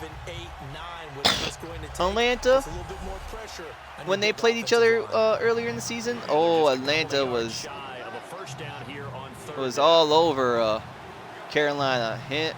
Julio Jones and Matt Ryan. Oh my goodness, that was just ridiculous what those two just did earlier in the season. But you know what? That was at Atlanta. That was indoors and not outside in the elements. Not saying I am not sure what the weather's going to be like in Charlotte, but it's not going to be, nice and controlled inside a dome. Let's see. They met in week 4, 48-33, Atlanta with the win. Atlanta's been on a good streak. They lost to Kansas City in a ridiculous ending game there. But they took care. They blew out LA. They blew out San Francisco. I mean, those were cakewalks for Atlanta. So, yeah. But I don't think it's going to be quite a cakewalk against Carolina. Carolina's getting their act together. They've, let's see, since their bye. Oh, come on. Since their bye, they've only lost 3 times. They are 5-3 since their bye. They started the season with a loss. They win against San Francisco, but then they lost 4 in a row there too. So they're finally getting their mojo back together, and they want nothing more than beating a divisional foe in Atlanta. And you know what? I think Carolina is going to do it. I think Carolina can stop Atlanta. And Atlanta is going to be, they will still have a chance to win the division the following week against New Orleans at home. But I think Carolina will take care of business and beat Atlanta. Tennessee at Jacksonville. Tennessee just might be that team that no one wants to play in the AFC because they're getting hot at the right time as well. They've won 2 big games against Denver and Tennessee last few weeks. They have a great running game. They have a nice young quarterback in Mariota. And I don't know. I saw them against my Packers, and my Packers did not bring their A game that day. And Tennessee, this might be the team you don't want to play in the playoffs. But they're taking on Jacksonville in Jacksonville, and I'm a mediocre DeMarco Murray fan. I do like the guy, so I gotta go with Tennessee there. Tennessee takes care of Jacksonville. Jacksonville, huge disappointment this year, especially how hyped people were with them. Huge disappointment. Indianapolis at Oakland. This is a toughie. It just depends. We saw Indianapolis just shred apart, shred Minnesota, but Oakland's not Minnesota. Oakland is a much better team now. It only took them 14 years to, get back in shape and make the playoffs. And if Oakland means business, they need to win this game. And I think they do. They take care of business. They take care of Indianapolis. And Indianapolis playoff hopes are dimmed. Excuse me. San Francisco at Los Angeles. This just might be where San Francisco redeems himself. I wish this game was next week. I would love to see San Francisco go week 1, winning week 1, losing the next 14 weeks and win the last week. But that's not going to happen because they're going to win this week. They're going to beat Los Angeles. I don't know how LA will bounce back. I really don't. This is a tough one, to be honest. I want to pick San Francisco. I'm going to pick San Francisco, but I think LA just might sneak something out at the end. But I think the Niners finally get their act back together and beat the team that they beat week 1. Tampa Bay at New Orleans. excellent field position. It all depends on And what only type of one New play Orleans to team score. shows up, because Tampa Bay has a great defense. But like I said, divisional game. Divisional game, and I like home teams in divisional games. There's always tricky and so forth. Tampa Bay has a great defense, has a good defense. It just depends, can they stop New Orleans? I mean, New Orleans isn't high-powered as they used to be. But you know what? I really think New Orleans pulls off the victory this weekend. They take care of Tampa Bay, and everything, all those dominoes line up, and you know we might have our 6 playoff teams come the end of this weekend in the NFC and AFC. Arizona at Seattle. Last time these two teams met, they played 5 quarters, and there was no winner. And I'm hoping if they have to play 5 quarters again, there's at least a winner this time. And since it's at Seattle, and we all know how the 12th man and paying off the refs and stuff like that, how they get the right calls their way. Arizona's another big disappointment this year. Really thought they could win the West, but they have a great running back, but I don't know what went wrong there. Well, when one of your wide receivers likes to drink, you know, you gotta cut him. So Seattle's the better team here. I'd rather see Arizona win, but I gotta go with Seattle. So Seahawks. The Saturday night game, Cincinnati at Houston. We get to see Savage. I think it's Tom Savage for the Houston Texans. Make his start at quarterback against the Cincinnati Bengals. I mean, and the whole question. Oh, Brock Osweiler, our $72 million man. He will lead us to the promised land. He has a Super Bowl ring. Yeah, but he got benched for Peyton Manning because he effed up too many times. So, I mean,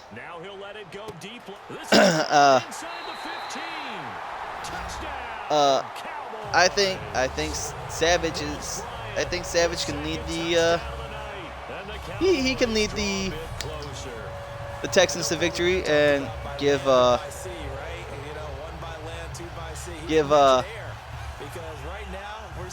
Texans a shot to win the AFC South, but it'll all come down in Week 17 against Tennessee.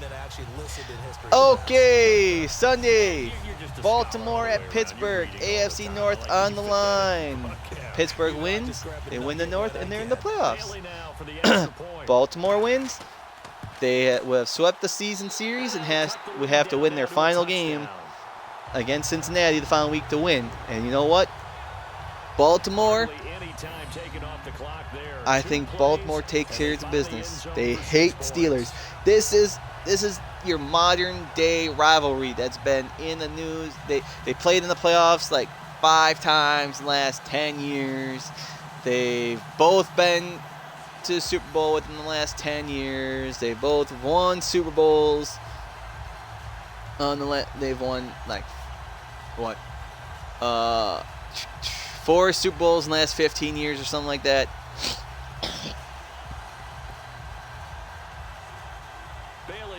So, I mean,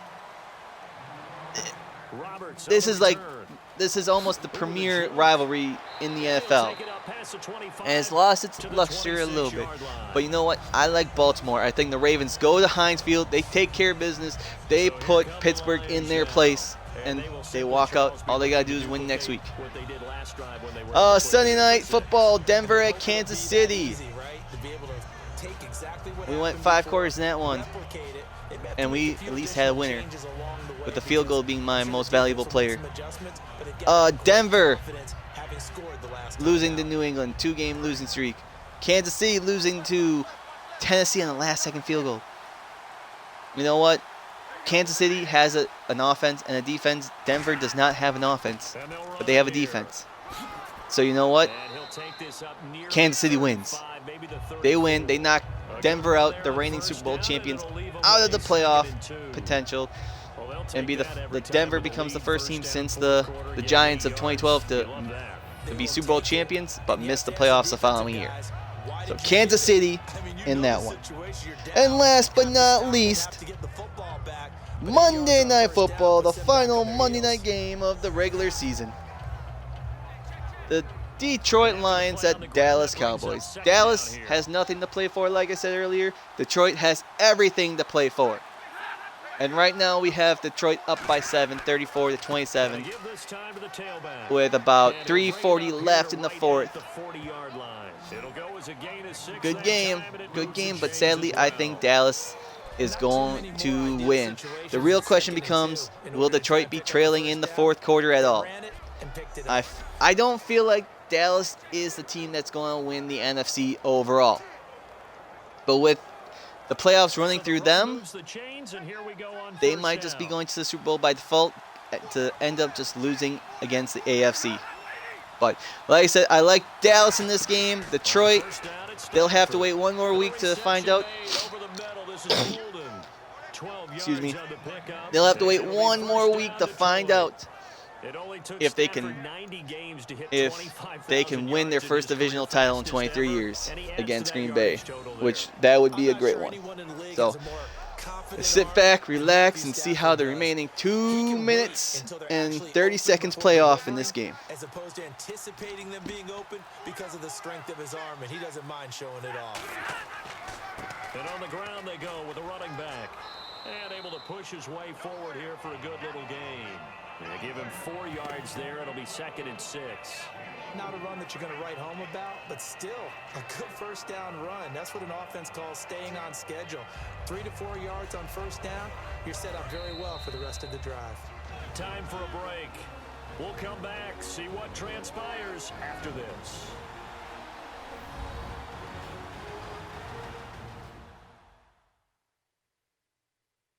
So the Lions in possession of the football as we welcome you back. And let's see what they've come up with offensively after having time to talk it over.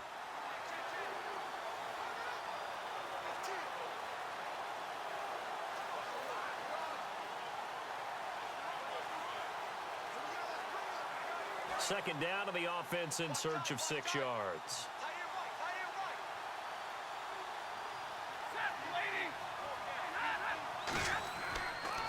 Now a handoff here to his running back.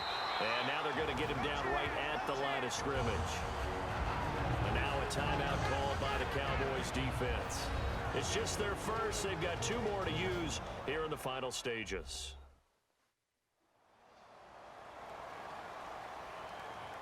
So a defensive timeout, chance to regather, regroup, and get set as we resume action. Okay, what we got? We have a huge 3rd and 5. Minute 56 left in the game. Dallas down by 7. Detroit is on Dallas's 43-yard line. Ooh, I don't know if it's going to be this close. 3rd and 5. But I think it might just be a nail-biter. Oh, they'll run. They're short. Are they short? 4th and inches. Woo! Chance to stop the clock here, and we'll be back.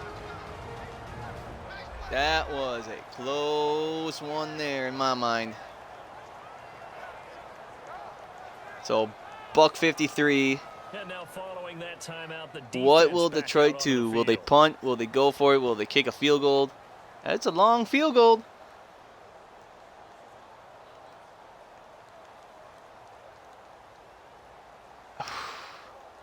Okay, if I was in Detroit shoes at their 38-yard line, I would try the field goal. I would send out my kicker because you're in a good environment. You know, no wind, no nothing. You know. 4th down. Yep, here we go. The kicker in a big spot here. This to make it a 2-score game. Here it is. Snap, place. The kick is up, and it is. Oh, he misses it. Especially with was it Prater? Yeah, I would trust Prater's leg. for distance-wise for sure. Accuracy, I couldn't tell you. And apparently he was a little to the right. So, ooh, wide right.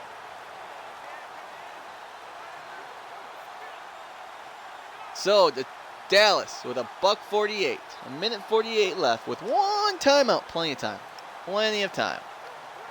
And now Dallas gets set to take the field. And they're hoping They, to capture oh, some they of get that their magic own they had 45. last They time only out need to when go they were able to put 55 together a yards squad, to but they're still tie in up the there, game. Coach. Well, Not the major concern, though, because of what touchdown you and an extra talked about. point. They Ooh, scored he the last moves time up, out. They feel good about finds his themselves. tight end Looks like for their 5. game plan is now in effect. They know how to attack and what plays they want to put together, but they've got to keep it moving in the right direction because, as you did note, they are down on the scoreboard. Oh, first down. To throw. Jeez, Jason Witten. Over the middle. They get 9 out of that one, and as a result, the drive continues. And they're going to speed things up here. He's back to throw. Oh! He lost the football. A gain of 6 there on first. But they said Dallas Offense with a recovered it. fumble, but they recover it, and it brings up second down. Back to throw. First down and more. They got plenty of time. They got plenty of time. They could slow it down with a minute at Detroit's 22-yard line. Back to throw. Oh, under pressure. To the sideline, and a nice catch. That's what they need. They need to get out of bounds. Inbounds, and they were. It didn't check off every box, But the most But important Detroit one, got the Detroit clock has stopped, 3 getting out timeouts. of bounds. Detroit has If 3 you go short of timeouts. the first down, They're leaving I thought too that much was the time on key. the clock. It's 2nd and 7 at their 19, at Detroit's 19. And now inside the red zone, the offense will operate.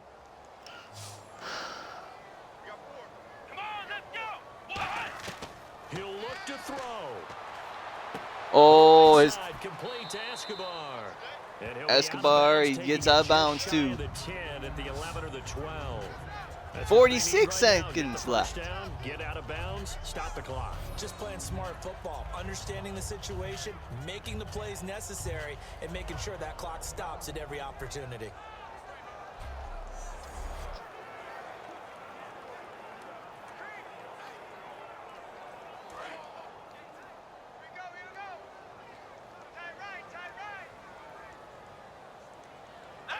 So it looks like Oh, somebody may a have forgotten false the snap start. count, and a 5-yard penalty ensues. 1st and 15 now. Sheesh. Still first down.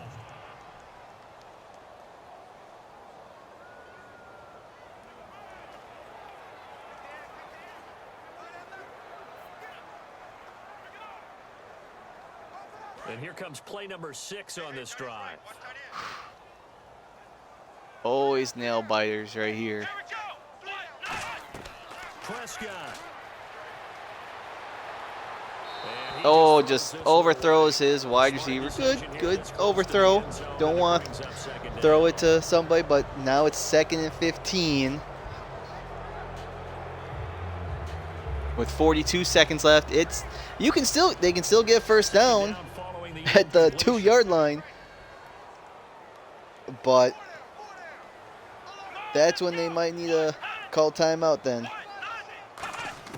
Prescott to throw. Oh, see, when you get closer to your opponent's end zone, there's less and less room to move around it for wide receivers. I mean, in all honesty, maybe they should have tried a run play on first down, 1st and 15, or a screen, because defense isn't looking you. They have plenty of time. But now, 3rd and 15, it's do or die on the next 2 plays here. Play action, yeah. They're going to bite that. Almost intercepted. Here we go. Game is on the line. Tremendous field position there and a perfect 4th and time to do 15. exactly They can what still they get the did. first Take a down at the shot in 2. end zone, and they went for the big play, just unable to complete. Just got, maybe just a little higher. It always seems like in Madden, defenders always win. They always get their pinky up or hangnail, the tip of, just barely tip it instead of the quarterback's dropping that dime. Go for it here on 4th down. So here we go. They'll Yeah, look to play throw. action. Here's the pressure. Can't find anyone open. Oh my goodness! It's a touchdown. So they rally Des here in the Bryant final minute, pulls and an within extra one point away from with tying this 28 game. seconds left. There's still plenty of time for Detroit. Plus, Dallas needs to make the extra point if they want to tie it, or go for 2 for the win. And the great debate comes: do you ever do how? Let's see. Last week there were 2 games that ended. Well, it did not end, but teams could have won with a 2-point conversion. Extra point attempt Philly here. versus Baltimore. There was little to no time left. And we are tied here in the fourth quarter. Philly, they got a touchdown, an extra point would have tied and went to overtime. But they decided to go for 2 and get the win because you know what? Their season's over. They're not playing for anything. They're just trying. They want to get a win. They don't want to play meaningless football in overtime. They went for 2, incomplete pass, they lose. While in the Tennessee-Kansas City game, Tennessee gets a touchdown. They need an extra point to tie it. But they go for 2 instead to take the lead. With over 3 minutes left. It's like the game's not over yet. You have plenty of time. Set to go now with the kickoff. These You two miss, teams all even and again then as you we did continue end up in this winning. wild fourth quarter. This is fielded at the goal But line. tying the game there, you still have a chance These guys to will set up shop at the you 23 still yard have line. a chance to win it later. So, for me, it depends on the situation. Do you have the momentum? Do you have everything going your way to say if you go for 2 and And Detroit getting set make to it, go you now. can win, hold They have on a to little win. bit of time here to get into Or field goal range, not much. A tie game, if you don't wanna if do you anything miss it, crazy, right? I agree with you. are you going to regret anything? Oh, jeez. They're going to call timeout. Nope, no timeout. Wow. Let's spread them wide. We're going to overtime. See if they do just that. So, Brandon, when this offense gathers together to watch tape for this game, they're going to be feeling pretty good about themselves. It's until the coaches gonna- get upset about the play They're we going to just line saw. up. But you know their defense Yeah, is here going we to be go. big. But we put up big points all game long. This The always defense bothers gotta me win from one time every to time. now It's and like then. you got 3 timeouts, you have 30 seconds, and your opponent only has 1. So why not try to move the ball So down we the saw a field? lot of points. Overtime comes. The You know, defenses, you have they 1 play shot. well. Make that 1 shot. You throw it up in the air. You throw that little screen pass, whatever. Try and make a chance to win the game. Not at all. And have 0 points You on have either all your side. timeouts. Why not? a chance, right? And somehow it happened. We always talk about And of making course, no. adjustments. They take it. Maybe They both run it, defenses take a took knee, 4 force full overtime. quarters in order to get an adjustment. Who Got one won? good period in for The both Lions won the coin defenses, toss. They will and now go receive. home. You buy in Dallas will tonight? defend what? I thought it was you. The I left. did last week. I did the last 2 weeks. So, Al, I was trying to go Dinner, for 3. dinner on you, my good Trying to man. go for 3.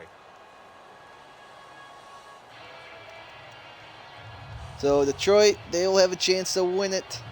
They get a touchdown on their opening drive. Game's over. Nothing But if between they these two teams for Kick a 4 field goal quarters. or Here we kick it go away to begin or throw in overtime. or turn the ball This is over, fielded at the goal line. then it's next point wins. And he'll bring it a few past So the what are we 20 at? We're up to the 23-yard line for Detroit. It's sudden death. Not really, but I also think the NFL needs to change their overtime rules. I've expressed this in many of my videos, time in, time out. Either, in my opinion, you go back to the way it was. First points win. Or both teams get a chance have a possession. Touchdown, field goal, whatever. In overtime, that gets double. Oh, he's trying to go for the win. Now the crowd really Oh, wants to be 2 involved people and down help their deep, wide team. open, but he got hit when he threw it. Dictate the whole thing 'cause they know But if like I this was team saying, gets it downfield and scores a touchdown, either it's game over. I know life is unfair, but in my mind, you gotta make this more fair. Sure. Oh, hey, if a point kicks a field goal, the other team gets a chance to either tie it or win it. That's not fair compared to, oh, hey, the team got a touchdown. You guys, you just suck. You don't get a chance. Your defense should have done better than that. Stafford on second down.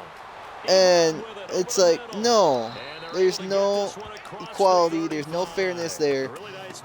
It's saying there is a rarity of the first team scoring a touchdown on their opening drive. Definitely that, which usually means and a lot of pressure on guys trying to cover. If you're a defensive and having a game end like that. But in my mind, you have to give both teams a shot. Interceptions or turning the ball over. I do and I don't like the college level rules, where you both start at the 35 and both teams get a shot here and there. Just a yard up to the 39. So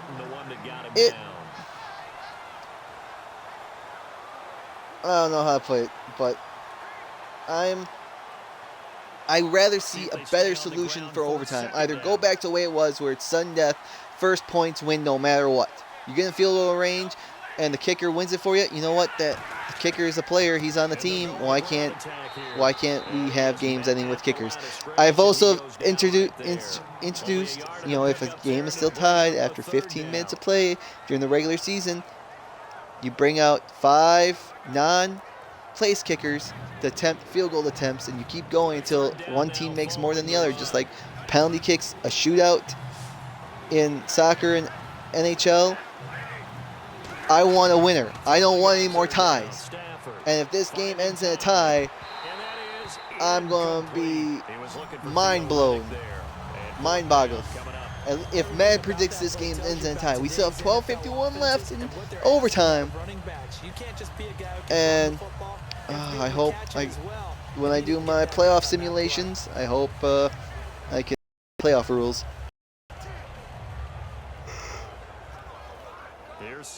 So, okay, Detroit has a punt away, so we will, next point scores wins.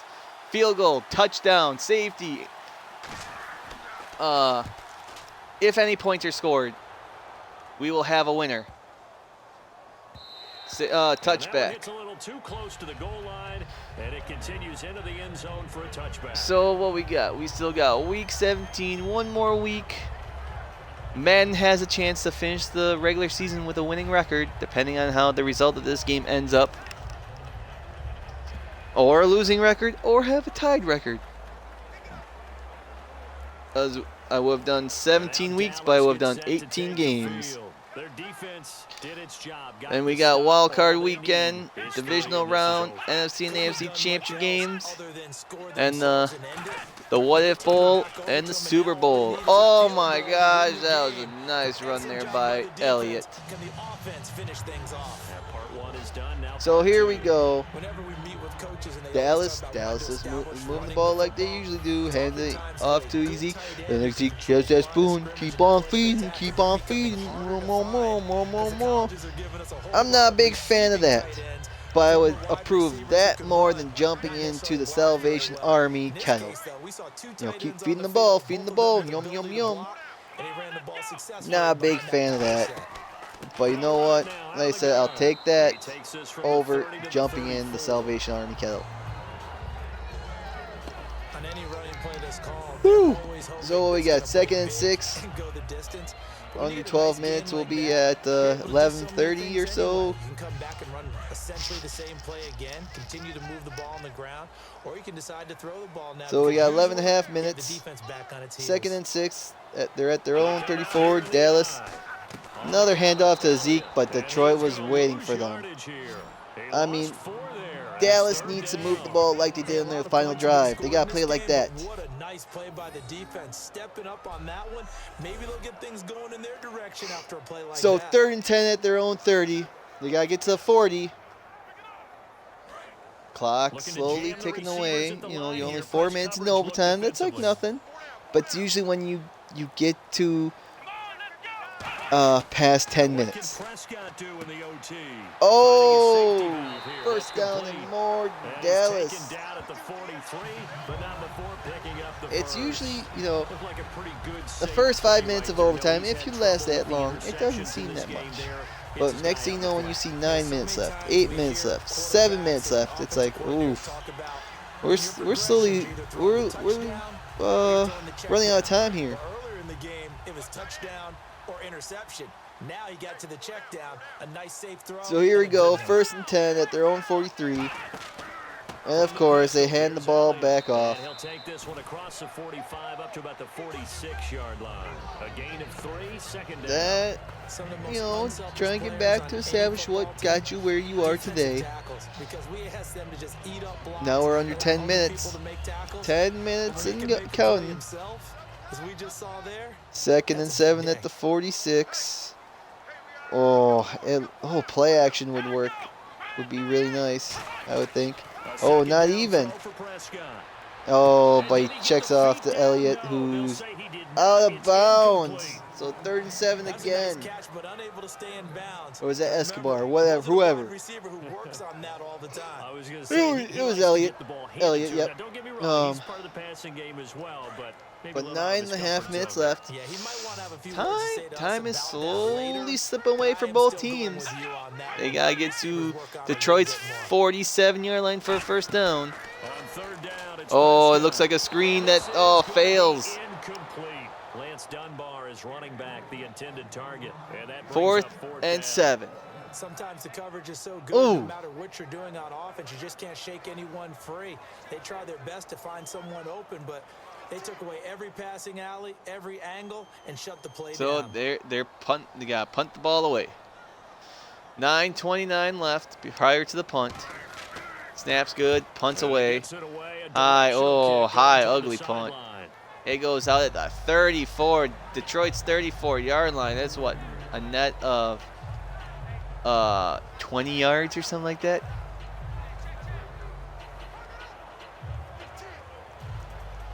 So Detroit with 9:25 left.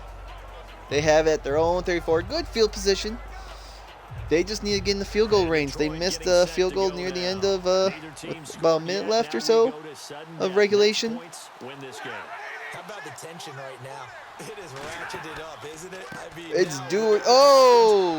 Nowhere there. Question becomes, how badly would Detroit love to have Megatron, Calvin Johnson right now? Some people have said that's why Detroit was having so much success, is because they didn't have their #1 target for the last 10 years. Because Megatron, everyone covered him. And that Stafford always threw it to him and never found any other wide receiver. Ooh, empty back. Stafford, almost a pick six going the other way, but no. That almost, Dallas almost got pick six there. Now it's 3rd and 15. After that first down play that went nowhere.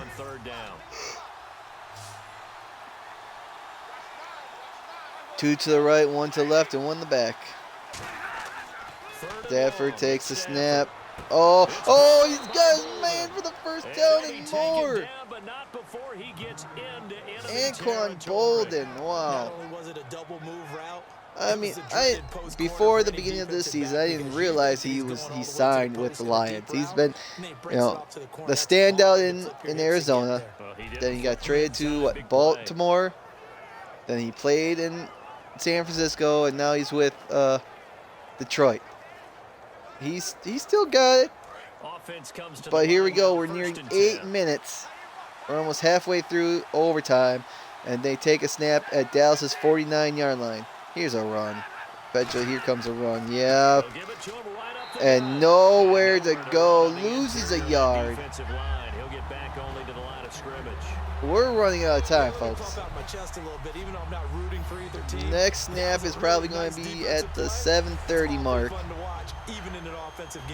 And halftime or overtime will be halfway over.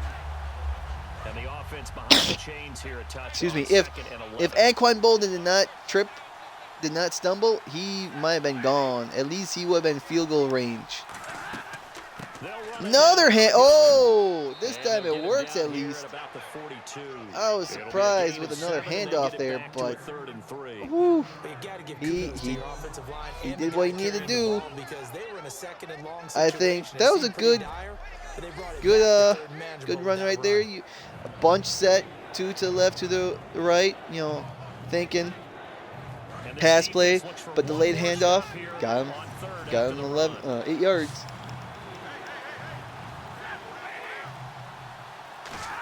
Oh, Stafford. Oh, no. Oh, here we go. Here is the question. 42.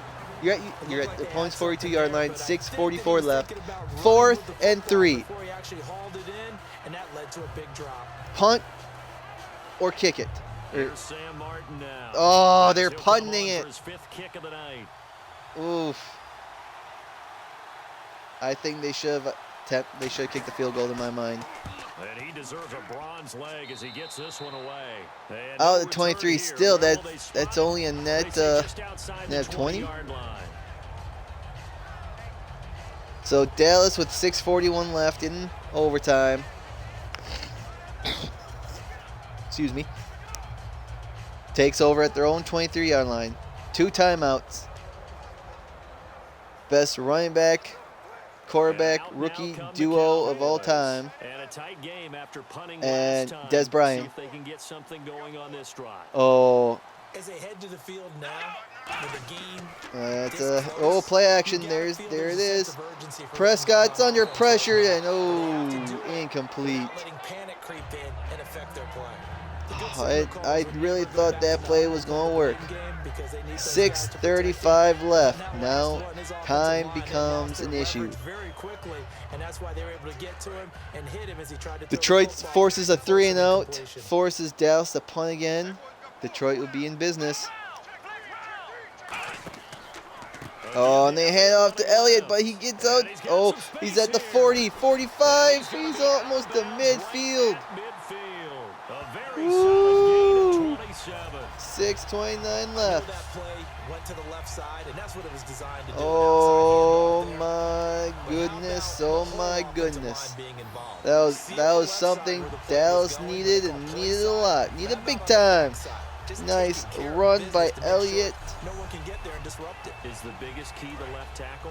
Goes 27 yards.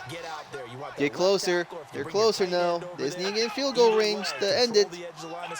6:10 left and counting. Another handoff to Elliott. He runs to the left again. He's at the 40. He's at the 38, 39-yard line. Woo! Now, where is Detroit's defense? They're not expecting these runs by Elliott. That's usually not good for your defense. You got to figure out how to keep things in front of you because you know there's 3 levels. They're just barely on they're closing in on field goal range. If they get close to the first down marker, it's field goal time. They need to get at least 5 more yards in my mind. 5:30 and counting. Back under center. He goes, hands off once again. Oh, just straight up the middle by Alfred Morris this time.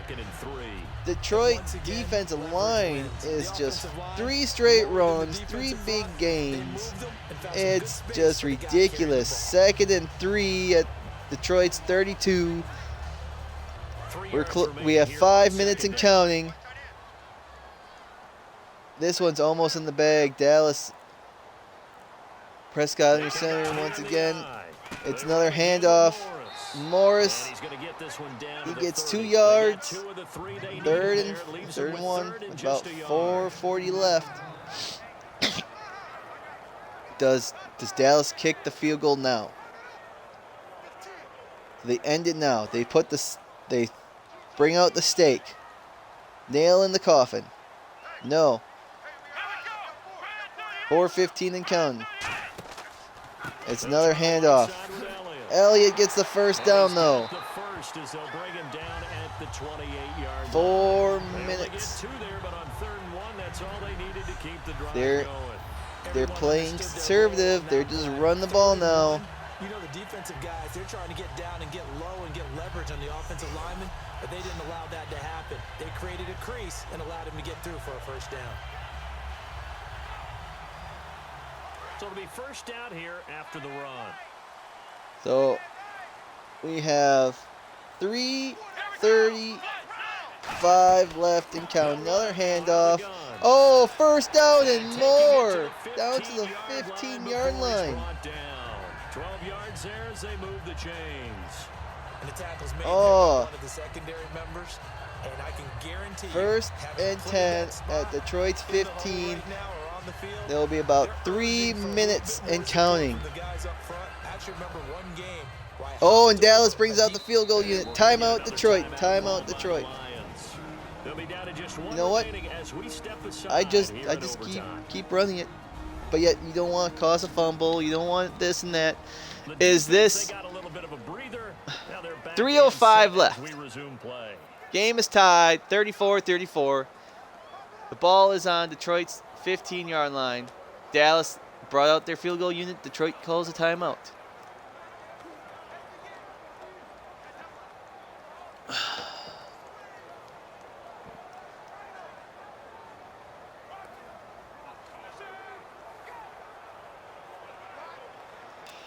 Long timeout here.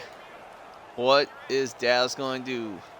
Dallas still going. Yep, Dallas. This is for the win.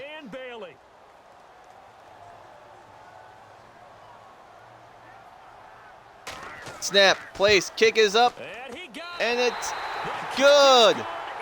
Dallas wins in overtime.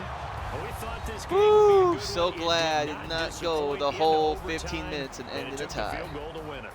And we always pay lip service to how important it is to play defense. And usually we focus on so, in the final Monday night game of the season, Madden gave us a thriller. Look at those stats. 399, 357 passing yards, rushing yards not so best. 5 takeaways combined. But there you go. So that's a wrap for Charles Davis. I'm Brandon Gaudin. There's your final. Dallas For more, check us out at wins in overtime. 37 to 34.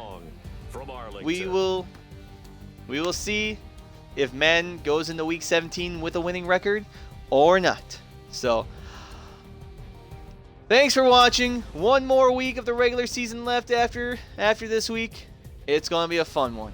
So until next time, thanks for watching and see ya.